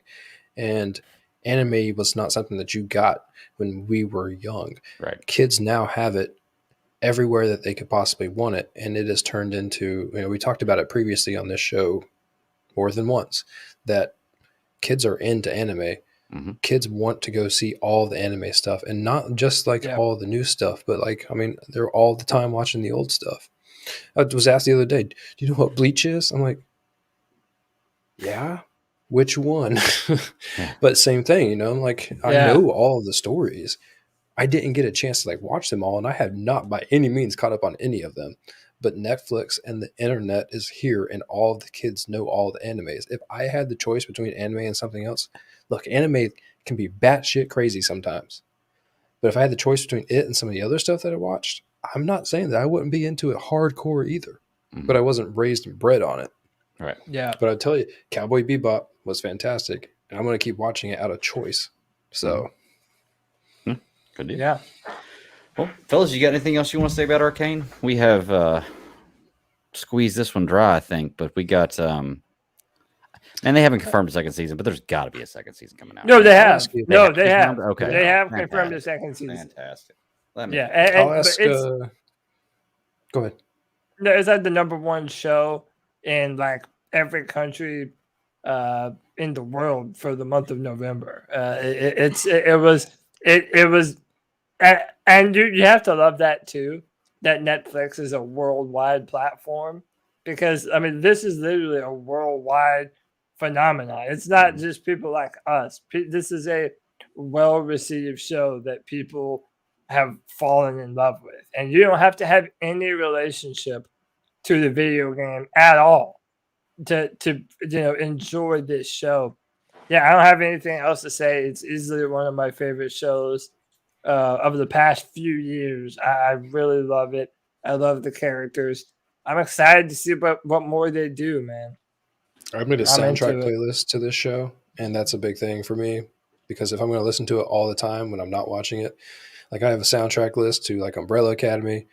I've got one to just a bunch of other random shows that I do enjoy the soundtrack to, and I made one for this one. And I sometimes when I'm sitting here late doing work, I'll sit there and just turn on like a YouTube Arcane style station and listen to music. But Yeah, love it. You've been about soundtracks your whole life, man. When we were younger, you used to have the CD soundtracks for wrestling intros. Remember that? Like that was great too. I like Some music, of those were man. great, yeah. I'm a hardcore music person. Yeah. It has waned off as I have been, getting older and having more things to do. But Right. yeah, the only other thing I was going to say was I was going to ask you guys what either your favorite episode or your favorite act was from this series now that it's over. ooh, that's good. You can think about it. I'll tell you mine. My Okay. favorite. entire act or just like scene? I guess, yeah, would be kind of the same thing. Well, you yeah. can say act or episode, or if you want to say both. My Okay. favorite act is the second act. I think that the evolution of the second act did a time jump of, I believe it was like 6 years, 6 or 7. And having all that knowledge from the first act and then seeing where it all moved to the second act was a big impact for me because I thought that being able to pull that off flawlessly, pull it off, was fantastic for an animated show like this. And my favorite episode may have been episode 5. I loved the fight scene. The second fight between Vi and Savika is better, but seeing the first one was really good. Seeing Jinx and Powder meet up, I believe, I think that was episode 5. Nope, that was episode 6. Either way, 6. that stretch right there, that's what makes the second act my favorite act out of all of them. Okay. I would have to say, just based on what you're saying there, I would say third act's my favorite because the culmination of the story was perfect. They tied everything back in together. For me, I rarely get to watch a show, even shows that I enjoy or movies that I enjoy. I'm rarely at a point where like I'm on the edge of my seat, like, holy shit, what happens next? What are they going to do next? And this is one of those shows where it's like that, where I really have no idea where they're going with this. As far as I can't predict what's going to happen. I think this might happen, but they throw me for a loop, and I love seeing at the end. I expected more of a conclusion at the end, but the fact that they left me with a complete cliffhanger just makes me want to see the next season so much. For me, it had to have been the third act, and I loved the last episode, especially the last scene of the last episode. Man, everything about this season, everything this season was about, came up to about a 5-minute portion of the last episode, the very end of it. And everything gets explained, everything gets tied together. I just thought they did a great job with that, man. And setting up for the next season too is amazing. So I'm gonna hit the trifecta here. I'm gonna say the first act, and the reason why it's the first act is because I believe it's a master class in world building. And if you're gonna build up Jinx to be this, character that you love but also hate, you really have to show all the nitty-gritty details of what built that character and what turned them into the monster that they've become.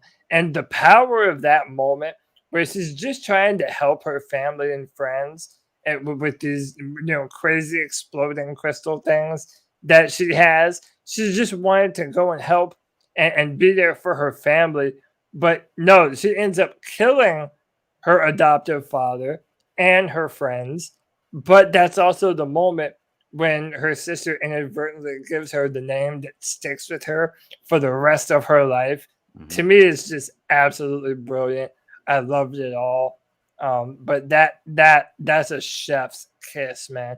The fact that they took their time, that the characters that you really are gonna get to know are the older versions of Vi and Link, but the fact that they chose to give you 3 fleshed out episodes of their backstory to make them fully realized characters, man, that's a chef's kiss, man. That's beautiful. I loved it. Yeah, I'm gonna go act 1. So what we're saying is, from beginning to end, this is a great series. We're That's quite what it sounds literally like. saying That is correct. Yeah, for sure. For sure, man. Well, if you haven't checked it out, we spoiled a lot of it for you, but I think that even knowing what's going to happen, you can go in and watch it and still have a really great time with this. And You can't even, words can't describe it. no, Like, you have to see it. it's one of those things. Like I said, you can know exactly what's going to happen, but just watching it with how great they do, you're still going to be amazed. So, highly recommended. Check out Arcane. I am yet to find a person who does not like it, who doesn't love it. Every single person I've met that's just watched it absolutely loves it. So, Tin Tizzy from Panthers chat. I turned him onto it, and now he's head over heels in love. Oh yeah. Yeah, he thinks that it's incredible. Yeah, I think he was in the chat room here a couple weeks ago when we started talking about it. Yeah, so Yeah. man, like I said, I definitely recommend checking it out. Everybody's got a Netflix account. It's like a standard now for everybody. If you have a smart TV or a smartphone, you've got a Netflix account. Something else on Netflix. If you got a bank account, you got a Netflix account. So, all right, cool. Well, let's move on. Cody, did you want to stick around? We're going to talk about Hitmonkey. We're going to talk about Hawkeye, and we're going to talk about Masters of the Universe. Did you want to? So I have not seen any of those 3. Okay. I am going to watch Hawkeye. Okay. So I might be able to join you guys for this discussion later on down the road. Okay. I won't be able to join you for it. Before I leave, though, what is Hitmonkey, and do you recommend it? Like, you don't have to go into the whole thing right now if you don't want to, but like, is it? Like, I've never even heard of it until you guys brought it up. I'm only 2 episodes in. I think Ross has finished it. It's a Marvel show, which is why I'm going to be interested to see if they'll ever connect this to the universe. I highly doubt they will.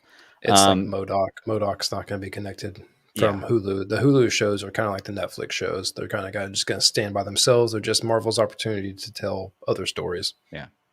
The best way I could describe it would be like somewhat of a animated Deadpool with a monkey. Jason Sudeikis plays the main character, who he does a great job. He's kind of just like an animated Iron Man, though. That's kind of the vibe I got from him. Just an animated Tony Stark. Real, quick-witted, quippy, cocky, real quippy.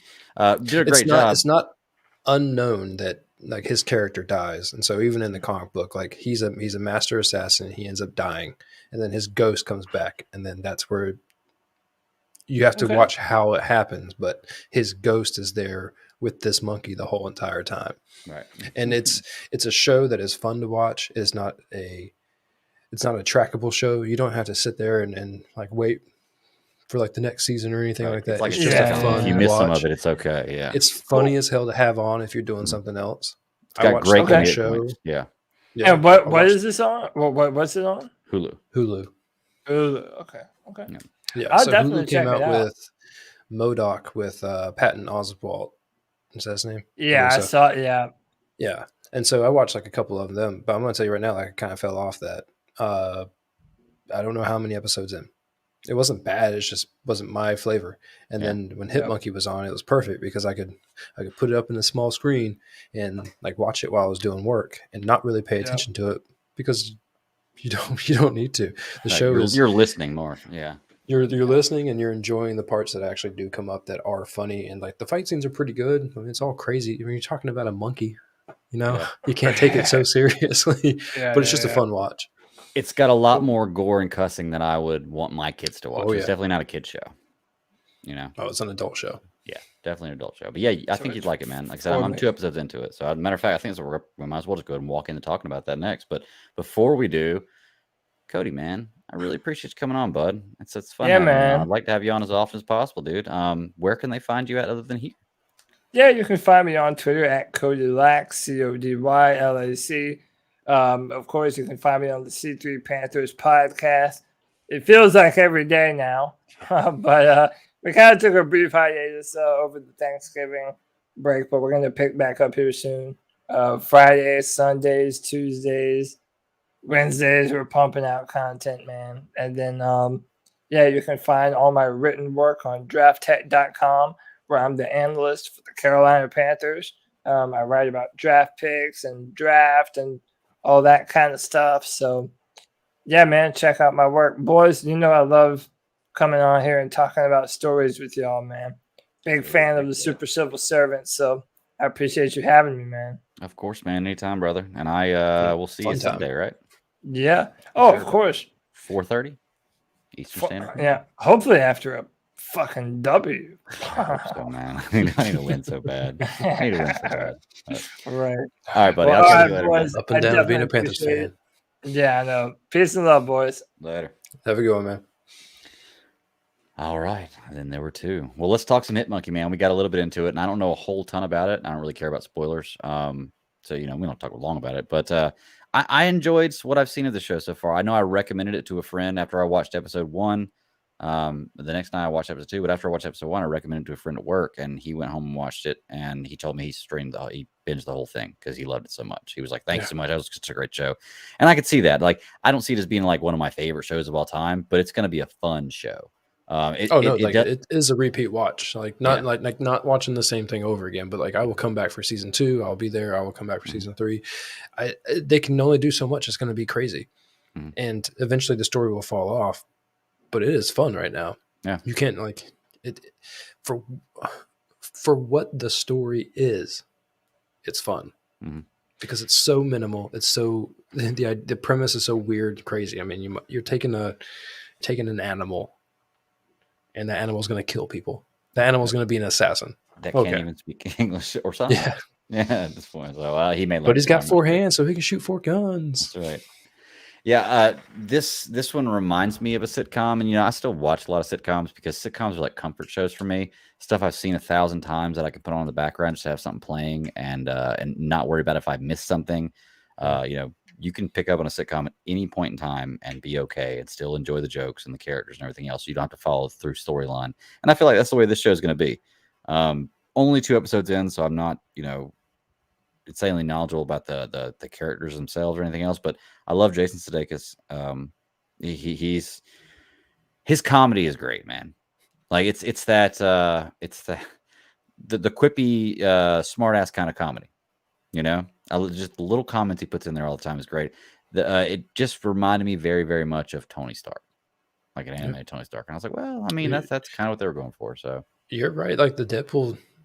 It's like Deadpool and John Wick. I mean, it's the killing of John Wick, but like with the humor of Deadpool, and I think that's a really good. Imagine if Deadpool died and animated like if I couldn't speak and animated my life, like God, it would be so crazy. Yeah, that's actually a really good way to describe it. Yeah, that's the way I'm gonna tell everybody from now on. Imagine this and this together, and that's what you got. So, but yeah, I definitely am going to watch the rest of them. Hopefully, they're not long. They're like 23-minute episodes, so it's not like they're super long short. Episodes. Yeah. There's 10 episodes in the first season?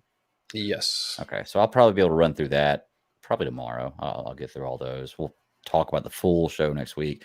I don't know if this is something Sarah's going to watch. I think she watched 1 episode, but I'm not sure if it's something she's going to be really into it. Still gonna be fun. But yeah, we'll definitely keep up with some Hit Monkey, man. I don't have a lot of spoilers or a lot of in-depth stuff to talk about. I guess we can talk about a little bit about it. where is this monkey spa at that he finds himself in? Like, and more Oh, importantly, the why are spa. why are these monkeys taking care of him, like spitting food in his mouth and everything else, to the point where he's there so long he starts to enjoy it or starts to just Yeah, accept it. no. He's like, all right, whatever. Like, where are these That monkeys part is a coming little from? weird. Yeah, very very You're weird. like, no, That's when you give look at me the show more. and you're like, wait a second, did I just see that? Yeah. Yeah, really fun show. The whole show being in Japan. I mean, Japan has. I mean, it's known for all sorts of like random um, geographical features because of, like it's a mountain chain in the ocean. You know, Mhm. the fact that they have all of these geysers is not like unknown or unheard of. But Mhm. I mean, I've never met a monkey that spit food into your mouth. Not that I would ever want to, because that would Yeah, probably be a dead monkey. But I mean, I've met tons of monkeys that try to rob you and steal your food, but never a monkey that wants to take care of you. I'm not gonna lie, I've never met a monkey. Never like personally No? met a monkey. You know, no, I mean I've seen them at the zoo and stuff, but yeah, I've never like actually met a monkey. Oh, We dude. don't have too many in North Carolina. So, I've been to many countries where they try to rob tourists. oh yeah, I've heard it's a big problem in a lot of places. So, but yeah, definitely check out Hit Monkey Man. Really fun show. Let's see, what else do we got? We got Masters of the Universe and Hawkeye. Which one you want to talk about first? Unless you had something else you want to say about Hit Monkey. Why don't you give me a refresher on what you remember of Masters of the Universe, the first half? Okay. Just bits and pieces to lead in. Okay. I'll be right back. Okay. So from what I remember from the first half of the season, the first half, the season, I didn't like the first few episodes because I didn't like the direction they were going with the show. It was a He-Man show that wasn't about He-Man. The last little bit really pulled me in, and kind of, when they bring Adam back and they show Skeletor finally getting the power, it really started to draw my attention in, because the way it ended was basically you think Adam's dead and Skeletor now has the power of Grayskull, and what the fuck are they going to do, type deal. They quickly addressed that in this episode, the opening of this half, which was great. And I streamed the whole thing as soon as it all came out. It was really, really fun. But I don't know. I think a lot of people had a problem with the last half of the season because they didn't get what they were expecting. And quite honestly, I didn't get what I was expecting either. But I didn't necessarily mind the story I got. It wasn't a story that was going the direction I wanted to, but it eventually changed into a direction that I really, really enjoyed, and left me, thirsty for more. I'm trying to think. I guess the only thing I can think of that I had a problem with the first half is because my own expectations. I was expecting a He-Man show. From what we were told, this is going to pick up directly from where the story left off. It was a direct continuation of the story, and it didn't feel like a direct continuation of the story, but different characters, or not characters, different directors, different writers. Of course, it's going to be slightly different. They saved it in the second half, though. I have mixed feelings about this second half that came out. Mostly good, though. I enjoyed where they ended up going with it. I enjoyed where we ended with, where the characters are at, and I like that they set up.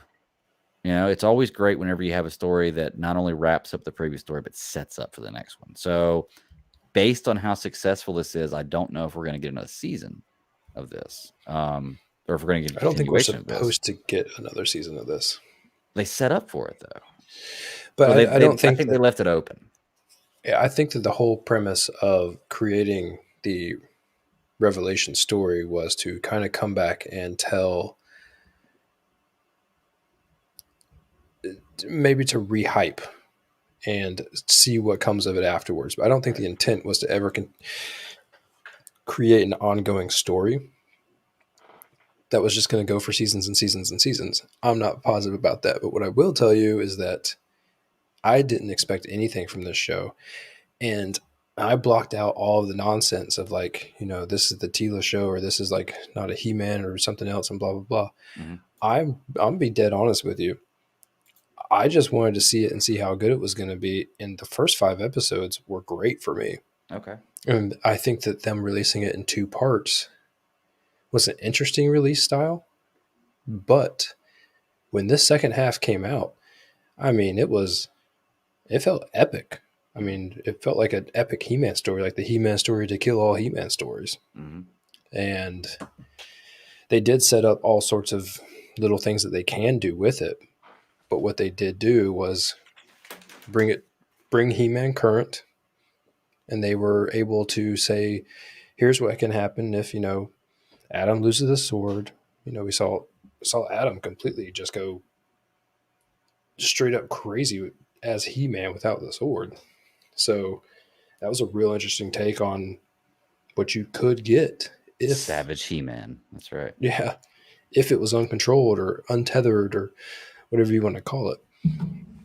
Seeing Tila turn into the sorceress, seeing, Man at Arms, and then, you get a new Man at Arms. Andra. Yeah. You get, when he was cast out in the beginning to come back and save the king, you had all those full circle feelings where they came back and like really brought in a bunch of that.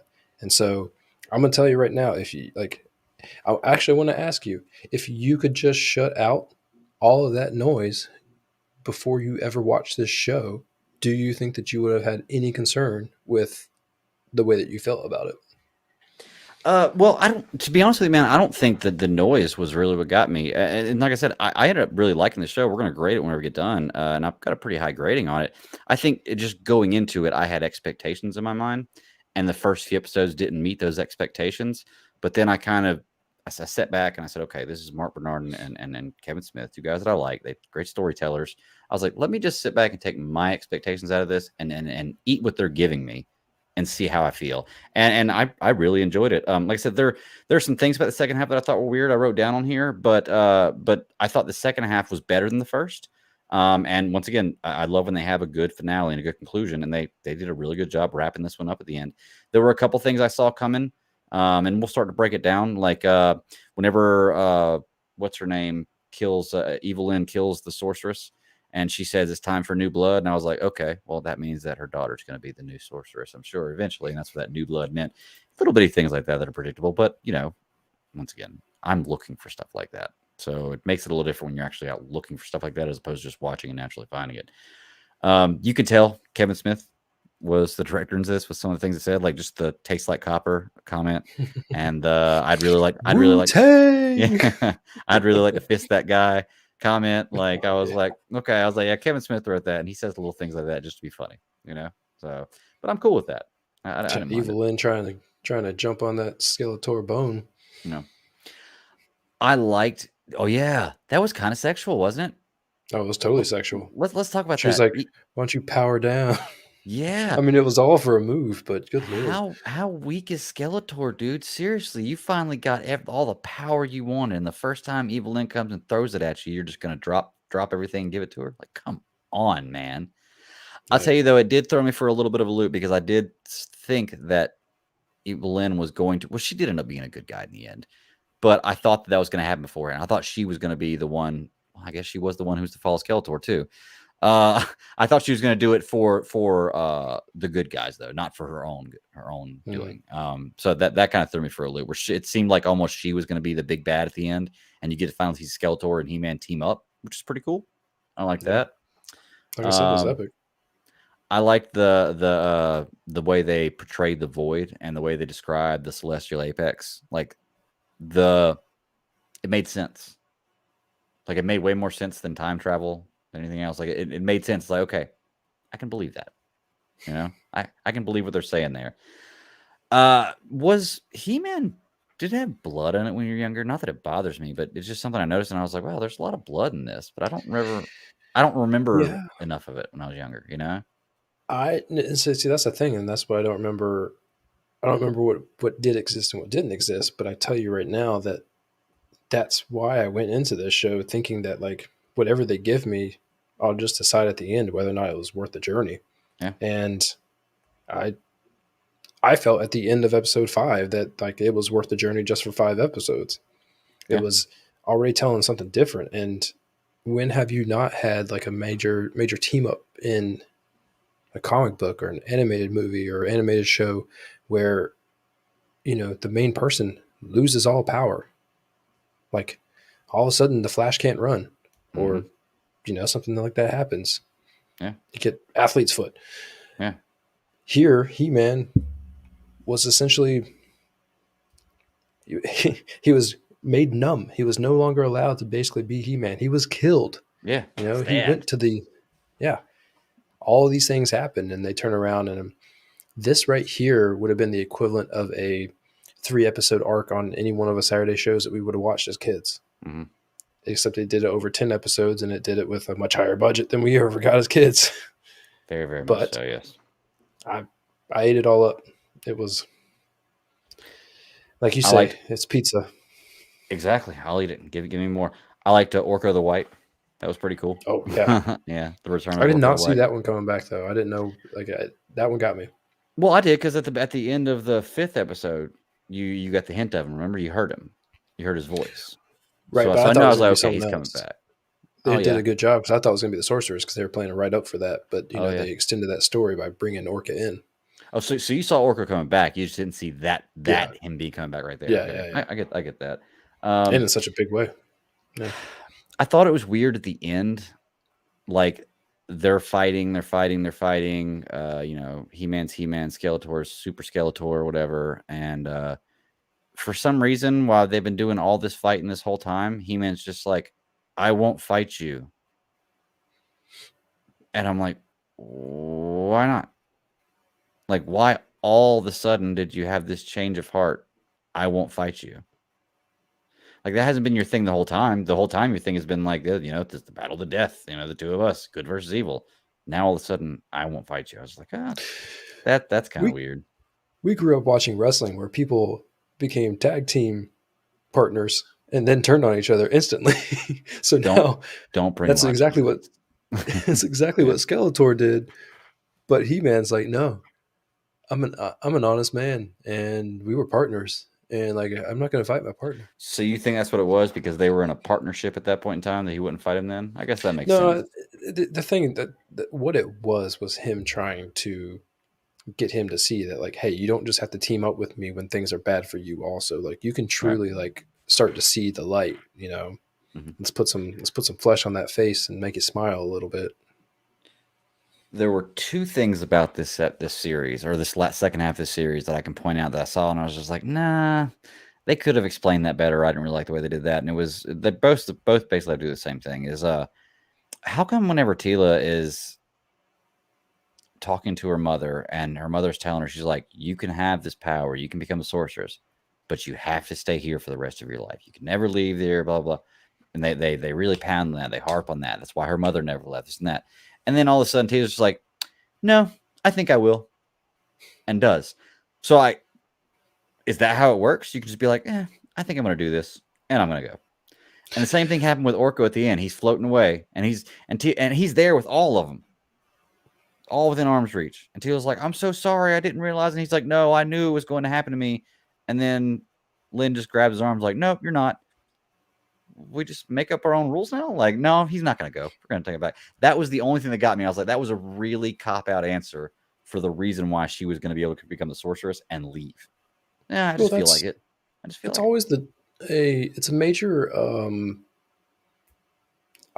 it's a major faltering in storylines where they don't have a well enough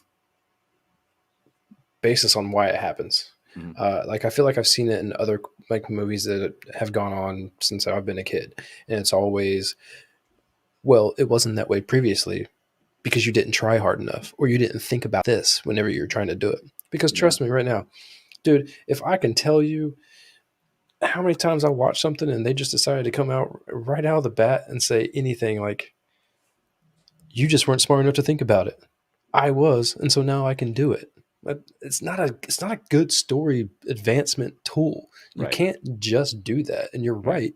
They did kind of do that, and it didn't feel right. But I don't know if they're trying to play off of, she's supposed to be super powerful, like she truly has been able to transcend what her mother was capable of doing. Maybe the next generation has another chromosome that didn't exist, and now she can magically leave Grayskull. Yeah. I don't know. I guess. I don't know, man. I mean, maybe it's because she has the opposite side too. Like, did the sorceress ever have, her mother ever have like a evil sorceress that was on the side? Because now Did you. Yeah, I'm diving too deep in stuff I don't know about then. I don't remember about then because I know Lynn was like the other her gang, like the opposite of her. She was the evil side of that sorcery, and it was cool that you got to see both of their, I guess, premonitions. You know, like Lynn says she saw God die, the first God die, you know, and that was when that representation of the eagle dropping down on the ground or whatever bird that was dropping down on the ground after attacking the snake. And then whenever Tila tells her, she's like, this is what I see. And they're seeing the same vision, but they're seeing different things, you know? Tim, we're talking about Masters of the Universe. So He-Man, new He-Man series, second half. Yeah. So he said it twice. Sorry, I didn't get up there. Yeah. But for me, those were the only two problems with this. Those are the only two problems worth bringing up the second half. Because when I saw that, I was like, okay, I don't like that explanation. That's for me is like the explanation to Barry is he's just got to be faster. You know, it's just like, come on, like, okay, that works, but let's really, really work harder on this here. You know, the show for me was nostalgia. I mean, I purged my He-Man knowledge a long time ago. Sarah probably knows more than either one of us, and I watched it because I remember watching it as a kid. I don't remember enough about it. I remember who's evil. I remember who's good. I don't remember the B or C list characters. Hell, I'm barely remembering all the A list characters. So what I got for what I needed, I was entertained. Good show. You know, one of the most fun parts was seeing all the different characters and their names. Like some of the names of the characters was great. Clamp Champ. Yeah. Oh, Fisto. We were just talking about Fisto. Yep. Exactly. Okay. One more part. I knew I had another part. I was sitting here. I was like, there was something else I want to mention that kind of bothered me is that Skeletor and his army of demons or wherever they are can't stop raging savage He-Man. But as soon as he gets to like his town within the walls of his father's kingdom, they can stop him. Yeah. I was like, with ropes, and I was like, okay, little contrived for the story, but okay, I get that. But maybe I just don't remember the rule sets enough. You know, like what are the He-Man rule sets? Like what exists and what can't exist. So, and then I also got to ask myself, how much do I want to poke at that? Yeah, you know, like I don't know if I want to poke at that too much. We're talking about an old show this show is made for kids. Like, period. Mm-hmm. Like, it's not even, there's no stretch of the imagination you can say this show's made for an adult. Now, I'm an adult and I'm watching it because I'm an adult child, but this show's definitely made for kids, you know? So, but yeah, man, I enjoyed the second half. I'm giving the entire series,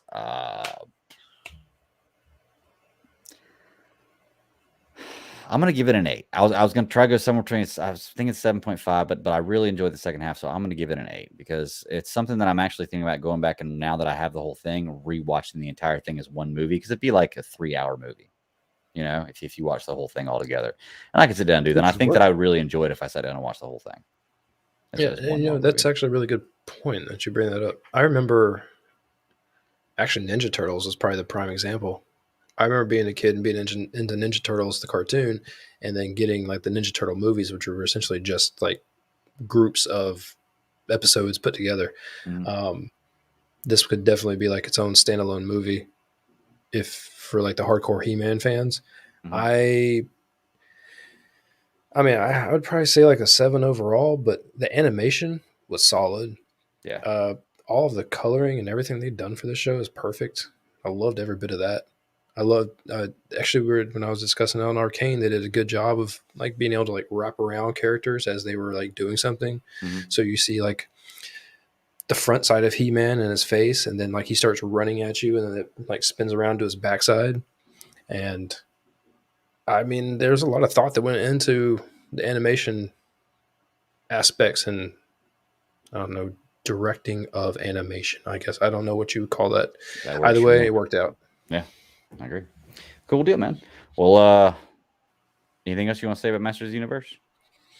So we got one more to knock out. Cool. Let's talk about some Hawkeye, man. Hawkeye, the show that I did not care to have, didn't need, but I've watched the first 2 episodes and now I want more. Marvel has a habit of doing that with me, you know, like I don't need this. I don't necessarily care to watch this, but when I watch it, I'm going to enjoy it. I was more impressed with the first 2 episodes of Hawkeye than I thought I was going to be. The actress who plays Kate Bishop nails it. Like she does. I love the way she portrays this character. She's a great actress. Like you can believe every second of rolling her eyes without her rolling her eyes. About things, and I'm like, okay, she's doing a really good job. She's got that face. So really, really like that. But yeah, Tim, we already talked about Arcane and the monkey and the hit monkey. We actually just got done with that. Cody's on here talking with us about it. But check out the recording or go back and rewind, man. We'll always be here. It's on the internet forever. But we'll probably be talking about him again, I'm sure. I think we're going to talk about hit monkey a lot more in the future when I finish watching it. But anyway, back to Hawkeye. I really like the character that plays her. Dude, I got to say, man, Jeremy Renner's he's starting to put a little age on him. Yeah. Like just going back and looking at him from like the first Avengers movie, and then like now, I'm like, wow, dude, he's putting some age on. But it's been what, 15 years?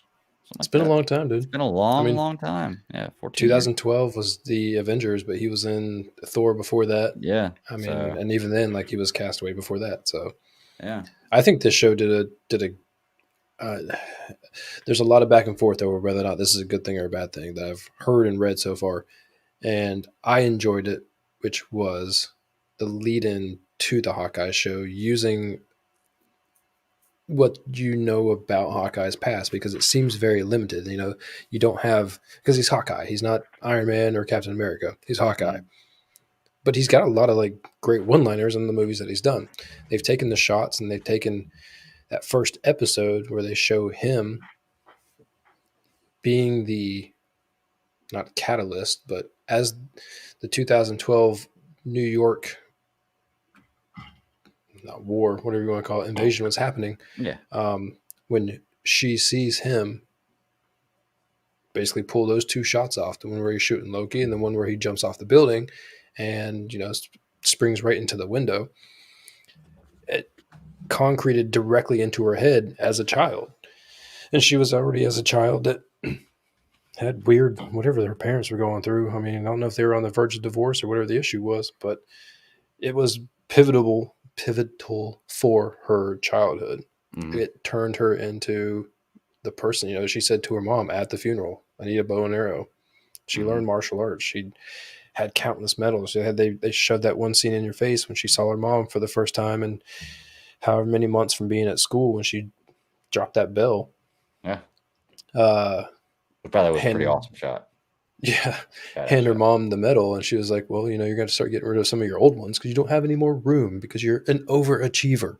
I'd be like, Mom, we're filthy rich. Build a bigger box. Seriously. Yeah. Like, we're filthy rich. Come on. I think it's really, really cool. And, we've seen this before in Marvel with introduction of new characters, but this one I think was done the best, where you can take a scene from a movie we've already seen that I've seen 1,000 times, and I can see it from a different angle or from a different point of view. And I can see where this character's origin comes from the story. And like I said, I know we've seen bits and pieces of that, but I think this is the best one so far, because that scene in particular, like I remember that arrow shot. I remember him jumping, jumping down the window. Like I remember all that. And to see somebody else watching that and being in awe of that, which is very believable and really cool to see. But I just find it hard to believe that if all the Avengers are there, if Thor's flying around and Hulk's smashing things and Iron Man's flying around, you're going to be focused on Hawkeye. But I mean, everybody has their it's thing. New York, and if he's 2 buildings over, that's true. You're not going to see the closest, but yeah. So he's her favorite by just proximity of being closer. I get that, but I like Hawkeye. Hawkeye's pretty. Or as Hulk says, closest Avenger. Yeah. Let's talk about the Avengers musical. What do you think about that? It's actually a pretty catchy song. God, Rogers, man, that was. I could do this all day. That was a piece. That was a full dancing number. Everyone was talking about it once they saw the posters and they saw the few shots of everyone doing the dancing. But actually, I'm going to go right back to where I was talking about with Jinx earlier. I mean, to see him and relive the PTSD of that situation through a Broadway show, through something that's supposed to be fun and uplifting, and it tears him down. It has the I don't know if it was the same effect, like when Tony starts to lose it in Iron Man 3, but same kind of like we lived through all that shit and we were the ones that were saving everybody as it was all happening. But holy cow. I mean, it's funny, one, actually it's real life. It's not even funny that the man has to wear an earpiece because of so many explosions. And, like, why can't you hear, Dad? I don't know. Pick something. Something, someone dropped a car on my head at one point. Right. But all those things that he's gone through, to see him be affected that way is completely true. And to see him struggling with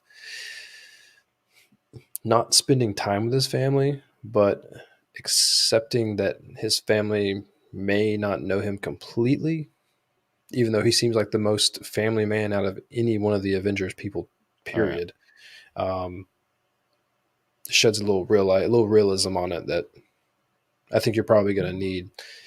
This show definitely is more in line with the Falcon Winter Soldier show, because the two of them are both going to be 6 episodes. This one being 6 episodes, and it tells a much more real story than the other 2 shows that we got, Loki and WandaVision. And I still really, really love WandaVision. I thought it was a fantastic show. And like when we were talking about Arcane, I have to kind of say, like, Arcane is my favorite animated show now, or at this current junction in time, just based off the fact that there are so many other great shows that we have. Arcane stands on its own because it's its own story, but the fact that Marvel can create all these things, and like you said, to take such a simple, iconic shot of the man shooting an arrow and falling off the building and turning it into something that we've seen now in different ways. You can't do that with shows that don't have the depth and the background like any of the Marvel things do. Yeah. They have the stock, like they can pull from that. They can definitely afford to sell a few shares in something like this. It's really, really cool what they're doing, man.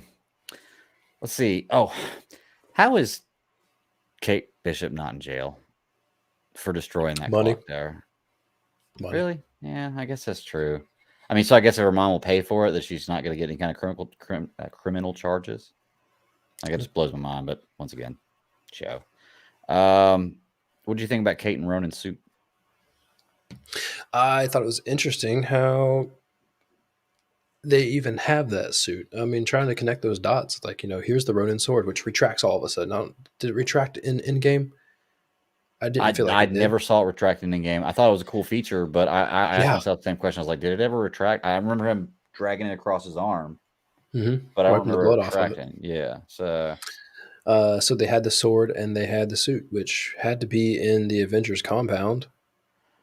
I think you're going to get some kind of story about that. You're going to get some kind of background about how that suit got to be at a point where it's being auctioned off, because he did mention in this one about Tony sold that a few years ago, the Avengers compound, a few years ago. So yeah, you're right. That's a good explanation. Well, he mentioned the tower. He was talking about the tower. Oh yeah, not the compound, the tower. I don't know. I think that the fact that she knew martial arts was the only thing that saved her butt. But even then, I don't know, like, with that many people on you, that if you just know martial arts, you can fight off a gang. Yeah, she was still getting her ass kicked pretty good. Yeah, for the most part. It was good seeing that look on his face, like when he found out, like, it's a girl, and like it's a little girl, like it's not like a woman. Yeah, like, how she said she was 22, I think. 22, yeah. But even then, you're like, how do you get my old duds back from when I was killing, Yakuza people and everything else under the sun that was evil? And more importantly, how does it fit everybody that wears it? Yeah, it's leather, man. Everybody that wears it. Yeah, I guess. Wearing my stretchy pants. Yeah, let's see. Something else I want to bring up about this one. Oh, okay. So there's the first scene you see Kate getting that fight that we were talking about, where she's kind of getting her ass kicked, but she's handing it to him too. And she gets away. And there's those guys who are chasing after her, and they just stop chasing after her after she crosses the street, which I guess guys chasing after her, another person in a mask, does look suspicious. But then the dude pulls his mask up. Yeah. Just in the middle of broad daylight, so everybody can see who he is. And just to, get a better look at her? Like, did it make your eye holes bigger? Because you should have been able to see pretty clearly through that mask. No idea. Now, I know it's so that way the audience can see who it is. But for the story, that didn't make any sense. Like, what criminal who's going to run around in a mask would just pull his mask off in the middle of public, Yeah, they could have easily done that in like a him in a, like, the van or something. Like when they hit back to the van, like he pulls it up. But yeah, I thought that was a very, very bad way of doing that. I think that we haven't really established a big bad yet, have we? No, it doesn't seem like it. I think what we're having is it's going to be probably connected to how the suit came in and like all these other, Her mom's bigger fiance, I stuff. think, is going to have something to do with it. So You think? Echo is supposed to be in this show, and she was. I believe that was the person you were seeing touching the speakers and stuff like that. Okay. So that's probably going to be the number 2 bad guy, and then whoever the main employer is probably going to be the bad guy or pulling the strings, or some offshore account from some other Marvel super bad do better person is going to be the person that is going to pull that. But it'll be interesting to see what they do, because I don't know how much further they're going to connect it or how fast they're going to connect it to everything else. Mhm. So, we live in that strange period to where I think Marvel is really about to play with a bunch of the oddball toys in its toy box. Mm-hmm. But I think it's going to do it. I think they're going to do it through TV, kind of like how they were doing it on Netflix. And then they're also just going to go full on crazy with all the big names in the movies. Yeah, I mean, can I be honest? I really, really love seeing Marvel movies. They do a great job with 99% of them. I think I kind of enjoying the 6-episode shows a little better than some of the movies. Not all the movies, but then some of the movies. I think I'd rather see a 6-episod show. Shows are winning. Yeah. I mean, you look at what The Mandalorian did after the sequel trilogy. Mm-hmm. Now we're about to get Boba Fett. We're about to get Ahsoka. Mm-hmm. All the movies are falling apart on what Star Wars is doing right now, but it's going to be crazy. Yeah. And I have not seen that show. I was reading that earlier, but that is something that I've had on a list for a while. Alice in Borderland. Yeah. I never even heard of it. We'll get up to it. We're going to reach a point where we're going to run out of stuff instead of constantly having new shows constantly. I've been saying that for like almost 3 years, dude. We never reach a point where we're running out of stuff. I know. It's such a lift just to watch like what we do every week. Mm-hmm. Oh yeah. Let's talk about Hawkeye LARPing. Like that was a great scene. You could tell he was having fun with it. I love the way he does it. Where he goes in there and he's just very nonchalantly beating everybody, and old boy has to beat him to get his costume back. That was pretty What's cool. Your the way name? they wrote that in there. No. What's your email address? No. You're not getting my information. Yeah. Oh, and speaking of names and email address, did you see how fast Kate can text? I counted it. Her thumbs hit the screen like 4 times and she typed a whole sentence. You got 2 girls. Yeah, they can't go that fast. I was like, holy crap, man. And I watched her fingers. I was like, 4 times. Bam, bam, bam. Sentence. What the hell? Hey, I wanted to ask, I've never fenced before. Have you? No. I have done it for fun, but never for like any sort of sport. Can you actually cut somebody with those fencing swords? I thought they were made so you can.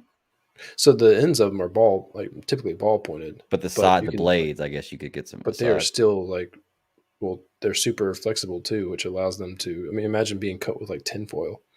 Yeah, that would be good. Or sheet metal. Oh yeah, like a roll of sheet metal. Oh gosh, that would hurt. Yeah, open you up real nice. I'd love to do some fencing. I think it'd be fun, but I don't know. I'm sure it might be something that I get on after like 5 minutes. I'm just like, nah, this is not that great. I'm too old. Dude, my major to be good. Nerd thing has always been like watching people who truly know how to like do sword work just fucking battle with lightsabers. It's fun as shit to watch. I don't know why. I love watching competitive lightsaber battles, man. They are so fun. So fun. Now, some of them look like they're just 2 guys who plan this and it's choreographed. Like, there's no way this fight is that good without you guys planning that. Some people are just badass with a lightsaber. Fake lightsaber, but badass with a lightsaber, Let's see. I have 2 more notes here. The security app on her phone. Isn't it funny how, like, in television shows and movies, how, like, the interface of whatever you're working with, telephone, computer, always seems to be, like, the simplest thing ever and works out perfectly to do everything you need to do. Like, I get her mom is the head of a security company. Does that mean that you have an app on your phone that you can turn on and type anybody's name and you want to, and it'll triangulate their position like that? No, she said that she put a tracker on them. Did she? Okay, I missed that. I think so. Okay, I missed that. I mean, once again, I watched so many things that I could very well be slurring my shows together, but I'm pretty sure I think she said she put a tracker on them.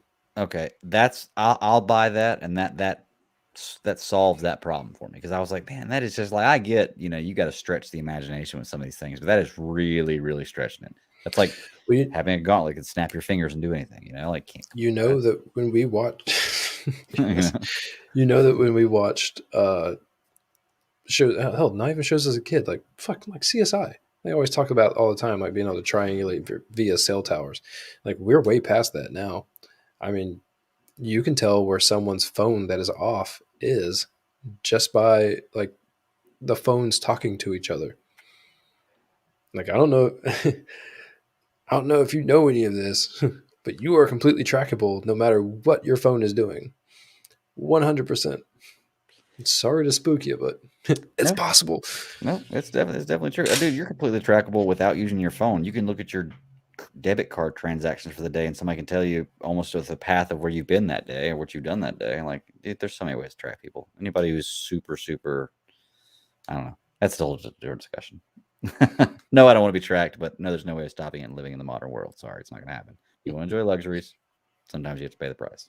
So, remind me, I'll explain it to you offline at some point, but that stuff goes down a real dark tunnel. Oh, yeah. You told me that stuff about Google. You sent me that article about Google a couple weeks ago, and I've been actively using different search engines. Not that it matters, just to be able, because I was like, okay, I see that now. Dude, DuckDuckGo, baby. Mm-hmm. Don't use anything else. No. Respect your privacy. No, man, Bing, dude, Bing. That's the way to go. Or Ask Jeeves. That's what I'm bringing Ask Jeeves back.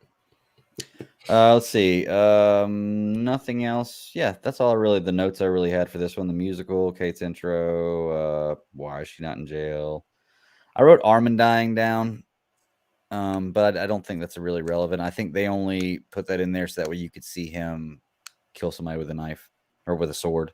It ties the two. Or maybe you didn't see him kill somebody with a sword, but it gives you as the viewer and her as the main character the assumption that the sword is.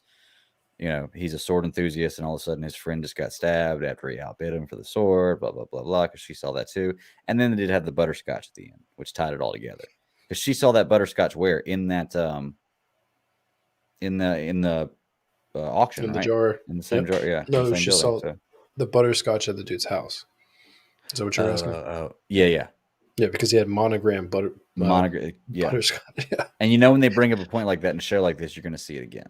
And we already saw it again once. So I was like, okay, there's the clue right there. Branding. So, yep. 100%. Well, yeah, man. I thought it was good for 2 episodes, man. I mean, yeah. It is a real quick, like, we're not going to give you enough. We still haven't seen every clip out of the trailer, which I thought that we were going to. I'd love that if you're going to drop more than 1 episode of a show, that you go ahead and give me all of the trailer stuff that I've already seen. That way I don't have to see it over again. Like, let's just get it out in the beginning. Shoot your first one off fast. That way your second one's going to last longer. That's a good motto to live by right there, buddy. I got to be honest, man. I didn't really I didn't really go into this show knowing anything about it. I've heard, I think I read an article or saw a headline on an article about Kingpin maybe being a possible villain. I was like, okay, that'd be cool if it is, but whatever. I don't plan on seeing it. Other than that, I don't have anything about this show. I'm interested to see the costumes they end up going with. I see they're going with purple and black. And that was the other thing. Does Kate already have her little purple costume? Because at the end of this episode, she's wearing that costume when she's going to save.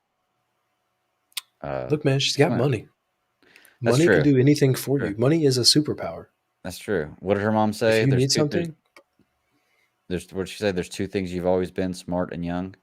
Yeah, or something like that. Oh, rich and young. Rich and young. Yeah. Oh, yeah, not smart and young. Rich and young. Yeah. And just from somebody who has been neither or is neither or has experienced neither, I was like, that's a pretty good way. I'm going to mention that to my kids one time. Of course, we're not rich, but yeah. Somebody's always been young. You've always been young. Survived. That's right. It's because you've been young and broke. Ooh.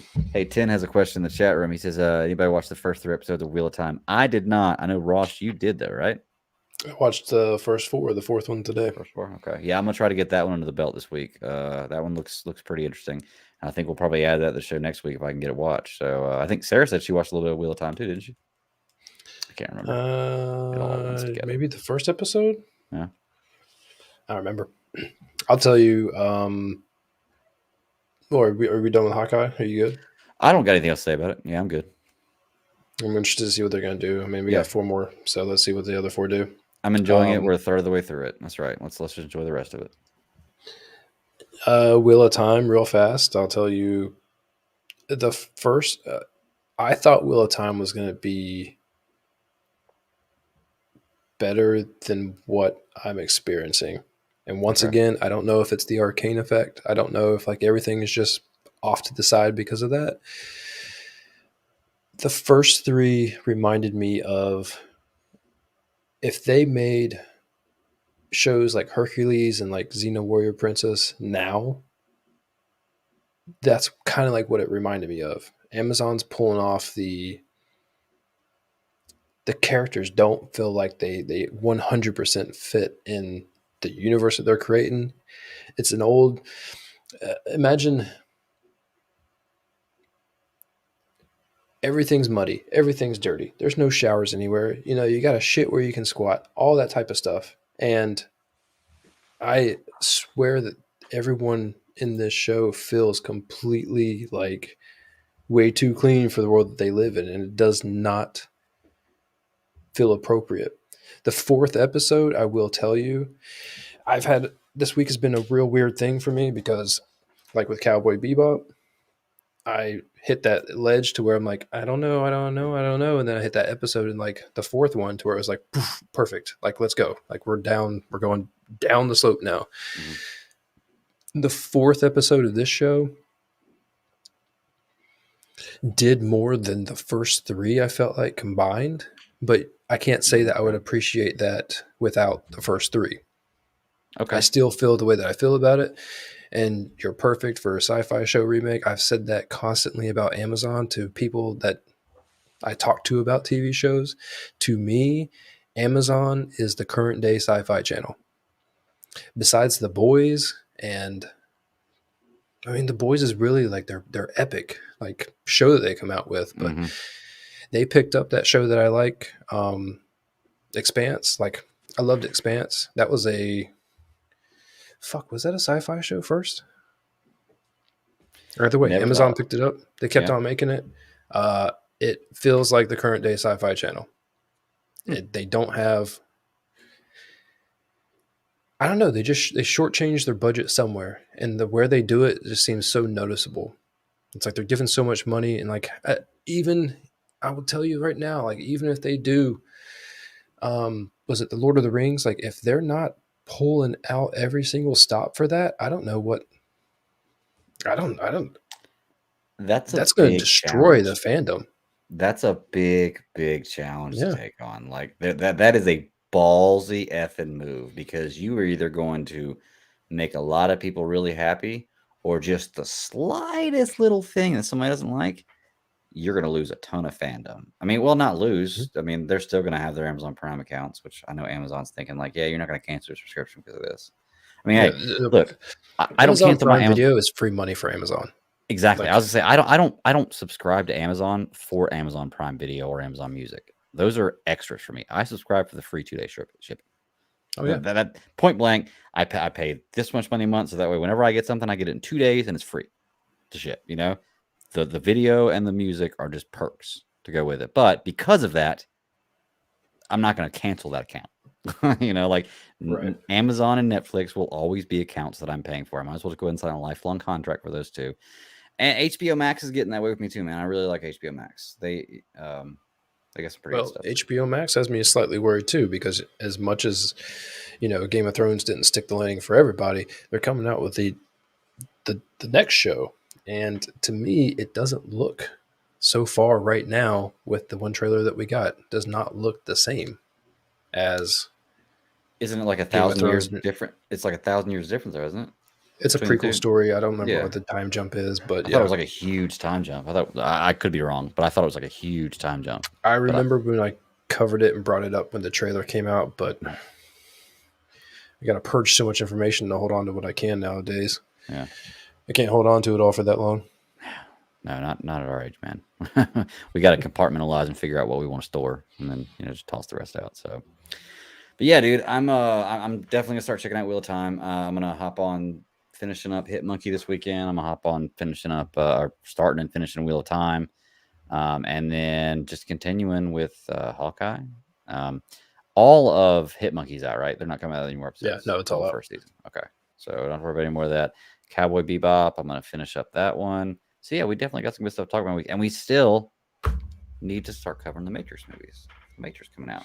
Although I'm not gonna lie, man, I was super stoked to see the Matrix movie, and I still am. But the Spider-Man movie is kind of pushing that in the back for me right now. I'm more excited about Spider-Man, even though I love the Matrix movies. I'm excited, and I'm not gonna lie, the whole Lawrence Fishburne not being cast as Morpheus, but Morpheus being in the movie is really throwing me for a loop. But I haven't seen the movie yet. There may be a logical explanation for that in the movie. So until I see it, but if it's just Morpheus and they just decided to recast the character, that was bad. That's foul play, I think. It's kind of bush league. I don't think they should do that. But I'm not the one making the decisions. So yeah, I'm sure it's still be a really good movie. Yeah. I mean, look, I've been told countless times that, you know, they're going to do something that you're not going to like. And I'm like, all right, how about I tell whether or not I like it or not and just go from there, rather than you making a decision for me, or you saying that, you know, like the worst possible thing to pay attention to is like Forbes.com. They're the type of people that they're like Cosmo for women. They'll send you an article that says, you know, like the top 10 ways to get your man. And then like 2 hours later, the top 10 things not to do to keep your man. Yeah. Or like, you know, they contradict each other all the time. Forbes does that with like every bit of information that you could possibly get. And so I always get, watch the move that like Marvel's going to make that everyone's going to hate. Or Marvel's going to make your day by creating this and this and this. Mm-hmm. It's like, dude, you're just grabbing Just headlines. let You're just me trying to get me to read the watch headline. Yeah. And that's why, honestly, man, recently I've just separated from all that kind of stuff. You know, I got so into it for so long, and it really does kind of ruin it for me if you dive too deep into it. So, and Tin says in the chat room, he says whenever we do the Stargate rewatch, he'll come on and kick it with us and do a rewatch. You know what, Tin, we'll make it a plan to at least watch the first Stargate movie, because I love that movie sometime, and come on and kick it with us, man. Definitely, I'm down. We'll put that in the books. It in places where we can. Yeah, well, I imagine it'll probably be after the first of the year, because we're pretty loaded up with new shows coming out, movies coming out towards the end of the year. But you know, I'm sure it'll hit a point where it slows down a little bit, and we'll have a little time to cover a movie. But I would love to cover Stargate, and then possibly start watching the show, because Tin's real big about that. He's saying it's really, really good. He said it a couple weeks now, so I gotta trust his judgment here. Yeah, I got. Well, let's see. You get. I don't know if you're an It's Always Sunny fan. That comes out the first of. Yes I don't and know no. if you're even caught up on it. I mean, I've watched the show on and off for years. Never like watched it all the way through and kept up with the whole thing. You know.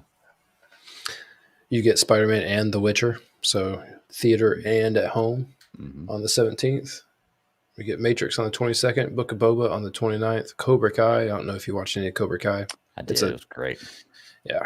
I loved it. That comes out on the 31st, and then we jump right into. I still haven't watched Superman and Lois. Apparently, that second season's coming out. I watched the first episode, and it was a really good episode. It was. I'm not gonna lie. I really, really liked it. I just never went back to watch the rest of it. You know, it didn't make the cut. There you go. You gotta love that Nightman song. Yeah. But other than that, you get Peacemaker, Ozarks, and you get Morbius in theaters. So January's not too crazy, as long as we're not still carrying over from shows that we are watching. I've got to catch up on Ozark.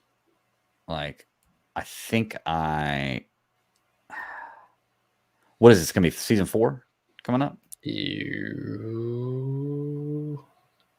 I don't know. I think so, because I think I watched the final season. I think I watched seasons 1 and 2, but I don't think I've got all the way through the next part of it, or I don't think I remember anything past the second season. I do love Jason Bateman, though. He's one of my favorite actors, and dude, that guy writes and directs most of the stuff he's in. He's a fucking genius.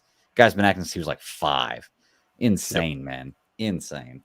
Tin Tizzy says F is for Family season 5 drop. I saw the preview for that the other day, Tin, and I don't know anything about that show, and I don't know if it's something that I might watch an episode of the new season, and if it looks like something I want to watch, I might go back and watch the first 4 seasons. But it's a big ask to go back and watch 4 or 5 previous seasons of something I haven't. That's why it's so hard to start something like that. But I might give it a chance. So. Well, it's Netflix, so they're probably 10 episodes at least. Yeah, I know that I watched. I did not watch F is for Family. I watched the coming of age one, the filthy damn, what's the name of that movie or show? They got the hormone monsters and everything else. Like the kids coming of age, like girls get their period for the first time, and like boys get like erections for the first time, and they're all talking shit. And it's got like it's Nick Kroll, Big Mouth. There you go. Thank you, picking that up for me. Nick Kroll and a bunch of their posses from all the shows that they've done together. Fantastic, funny as hell show. Yeah, check it out. I still haven't watched. I don't even know if I finished the second season of that, and I think they're like on season 4 now. Dude, there is so much content out there. It's absolutely insane. Like you could never run out of stuff to watch. And I'm glad that we have select shows that we pick to be on here, but there's always going to be stuff that we could add. And Tim, you're throwing suggestions out there, man. I'm definitely going to check some of this stuff out. But yeah, man, we live in a great time. We're on like 7 or 8 shows right now. I think like just this week we were talking about. Yeah, I'm telling you, dude. And we haven't even discovered or talked about Discovery. No, we haven't. I was saving that for Sarah mainly because I haven't watched this. I haven't caught up, and I haven't watched this new season yet. So that's kind of y'all's thing. I really do want to watch it, but it's one of those things that I started watching it, and I was like, I got to watch the previous seasons. Like, there's no way I can jump into it in season 3. It seems like a big point, like a big story point. The beginning of season 3, I was like, I gotta go back and watch it. And going back and watching hour-long episodes. How many episodes per season? Like 12, 13? Between like 9, 13. Yeah, so that's like a half a day of nothing but watching TV, for 2 days at least to be able to watch, 3 days at least to be able to catch up. So you gotta do one a night, and then you gotta watch whatever else. That's exactly how I basically had to catch up with you guys on watching some things. See, I can't do it like that, man. I've gotta like say we're watching like 3 episodes of something this week. I've got to watch all 3 episodes of that before I can't watch like an episode of this and then an episode of this and an episode of this. I got to watch all 3 episodes of this, then all 3 episodes of this, then all. I don't know. That's just but it's kind of like that with food. I've got to eat all of this and all of this and all of this. So it's just where mine works, I guess. Some shows I have to binge, or it's like they cannot retain my like level of not just retention, but like memory on like what happened from episode to episode. And then I get so blurred because I'm like, I remember it as one whole show. Like, you're gonna break it down in episodes. Just tell me what happened in that little spot, and I'll figure it out. Dude, I get like that on this show while we're talking. I forget we even talked about something. That's like true. We were sitting there talking earlier, and I was like, "Yeah, we're going to talk about Cowboy Bebop in a minute." I was like, "Oh, we opened the show with that." I was like, "Wait a second, no, we're not going to talk about it in a minute. We already talked about it." So it all blurs together, man. But it's all good stuff. It's a great time to be alive as far as media and watching television shows goes, which is a great time to do it because it's too expensive to go any damn where and do anything. So, man, I'm working on about 2 hours of sleep, and I got to get up in about 3 hours to go to work. So I say we go ahead and sign out unless you got something else you want to bring up. No, man, we can call it. Cool deal, man. All right, well, Ross, they can't find you anywhere else but here, right? Somewhere right here. Right in that area. That's right. You see where he's pointing, folks. That's why you got to watch the show to see where his finger is. Yeah. You can find me at the Bad Daddy 52 on Twitter. It's my personal handle. Check me out at SCS Podcast 1 is the show handle. We do this live every Friday at 9 p.m. Eastern Standard Time. Come check us out after the C3 Panthers free-for-all, man. Cody Lack's been joining us the last couple of weeks. Great time having him on. Cody always adds fire to the show. But we have guests on all the time. Sarah's out this week, but she'll be back. And then, we always have a bunch of people on. 10, I'm going to hit you up. We're going to get you on the show, man. We're going to talk about some Stargate because that sounds like a good show. But audio drops Mondays on any podcatcher of your choice. Folks, give us a like, give us a share, give us a review, tell your friends, help us out. All those algorithms are good for us. And until next week, keep pounding. Watch Arcane, baby. It's fantastic. Yes.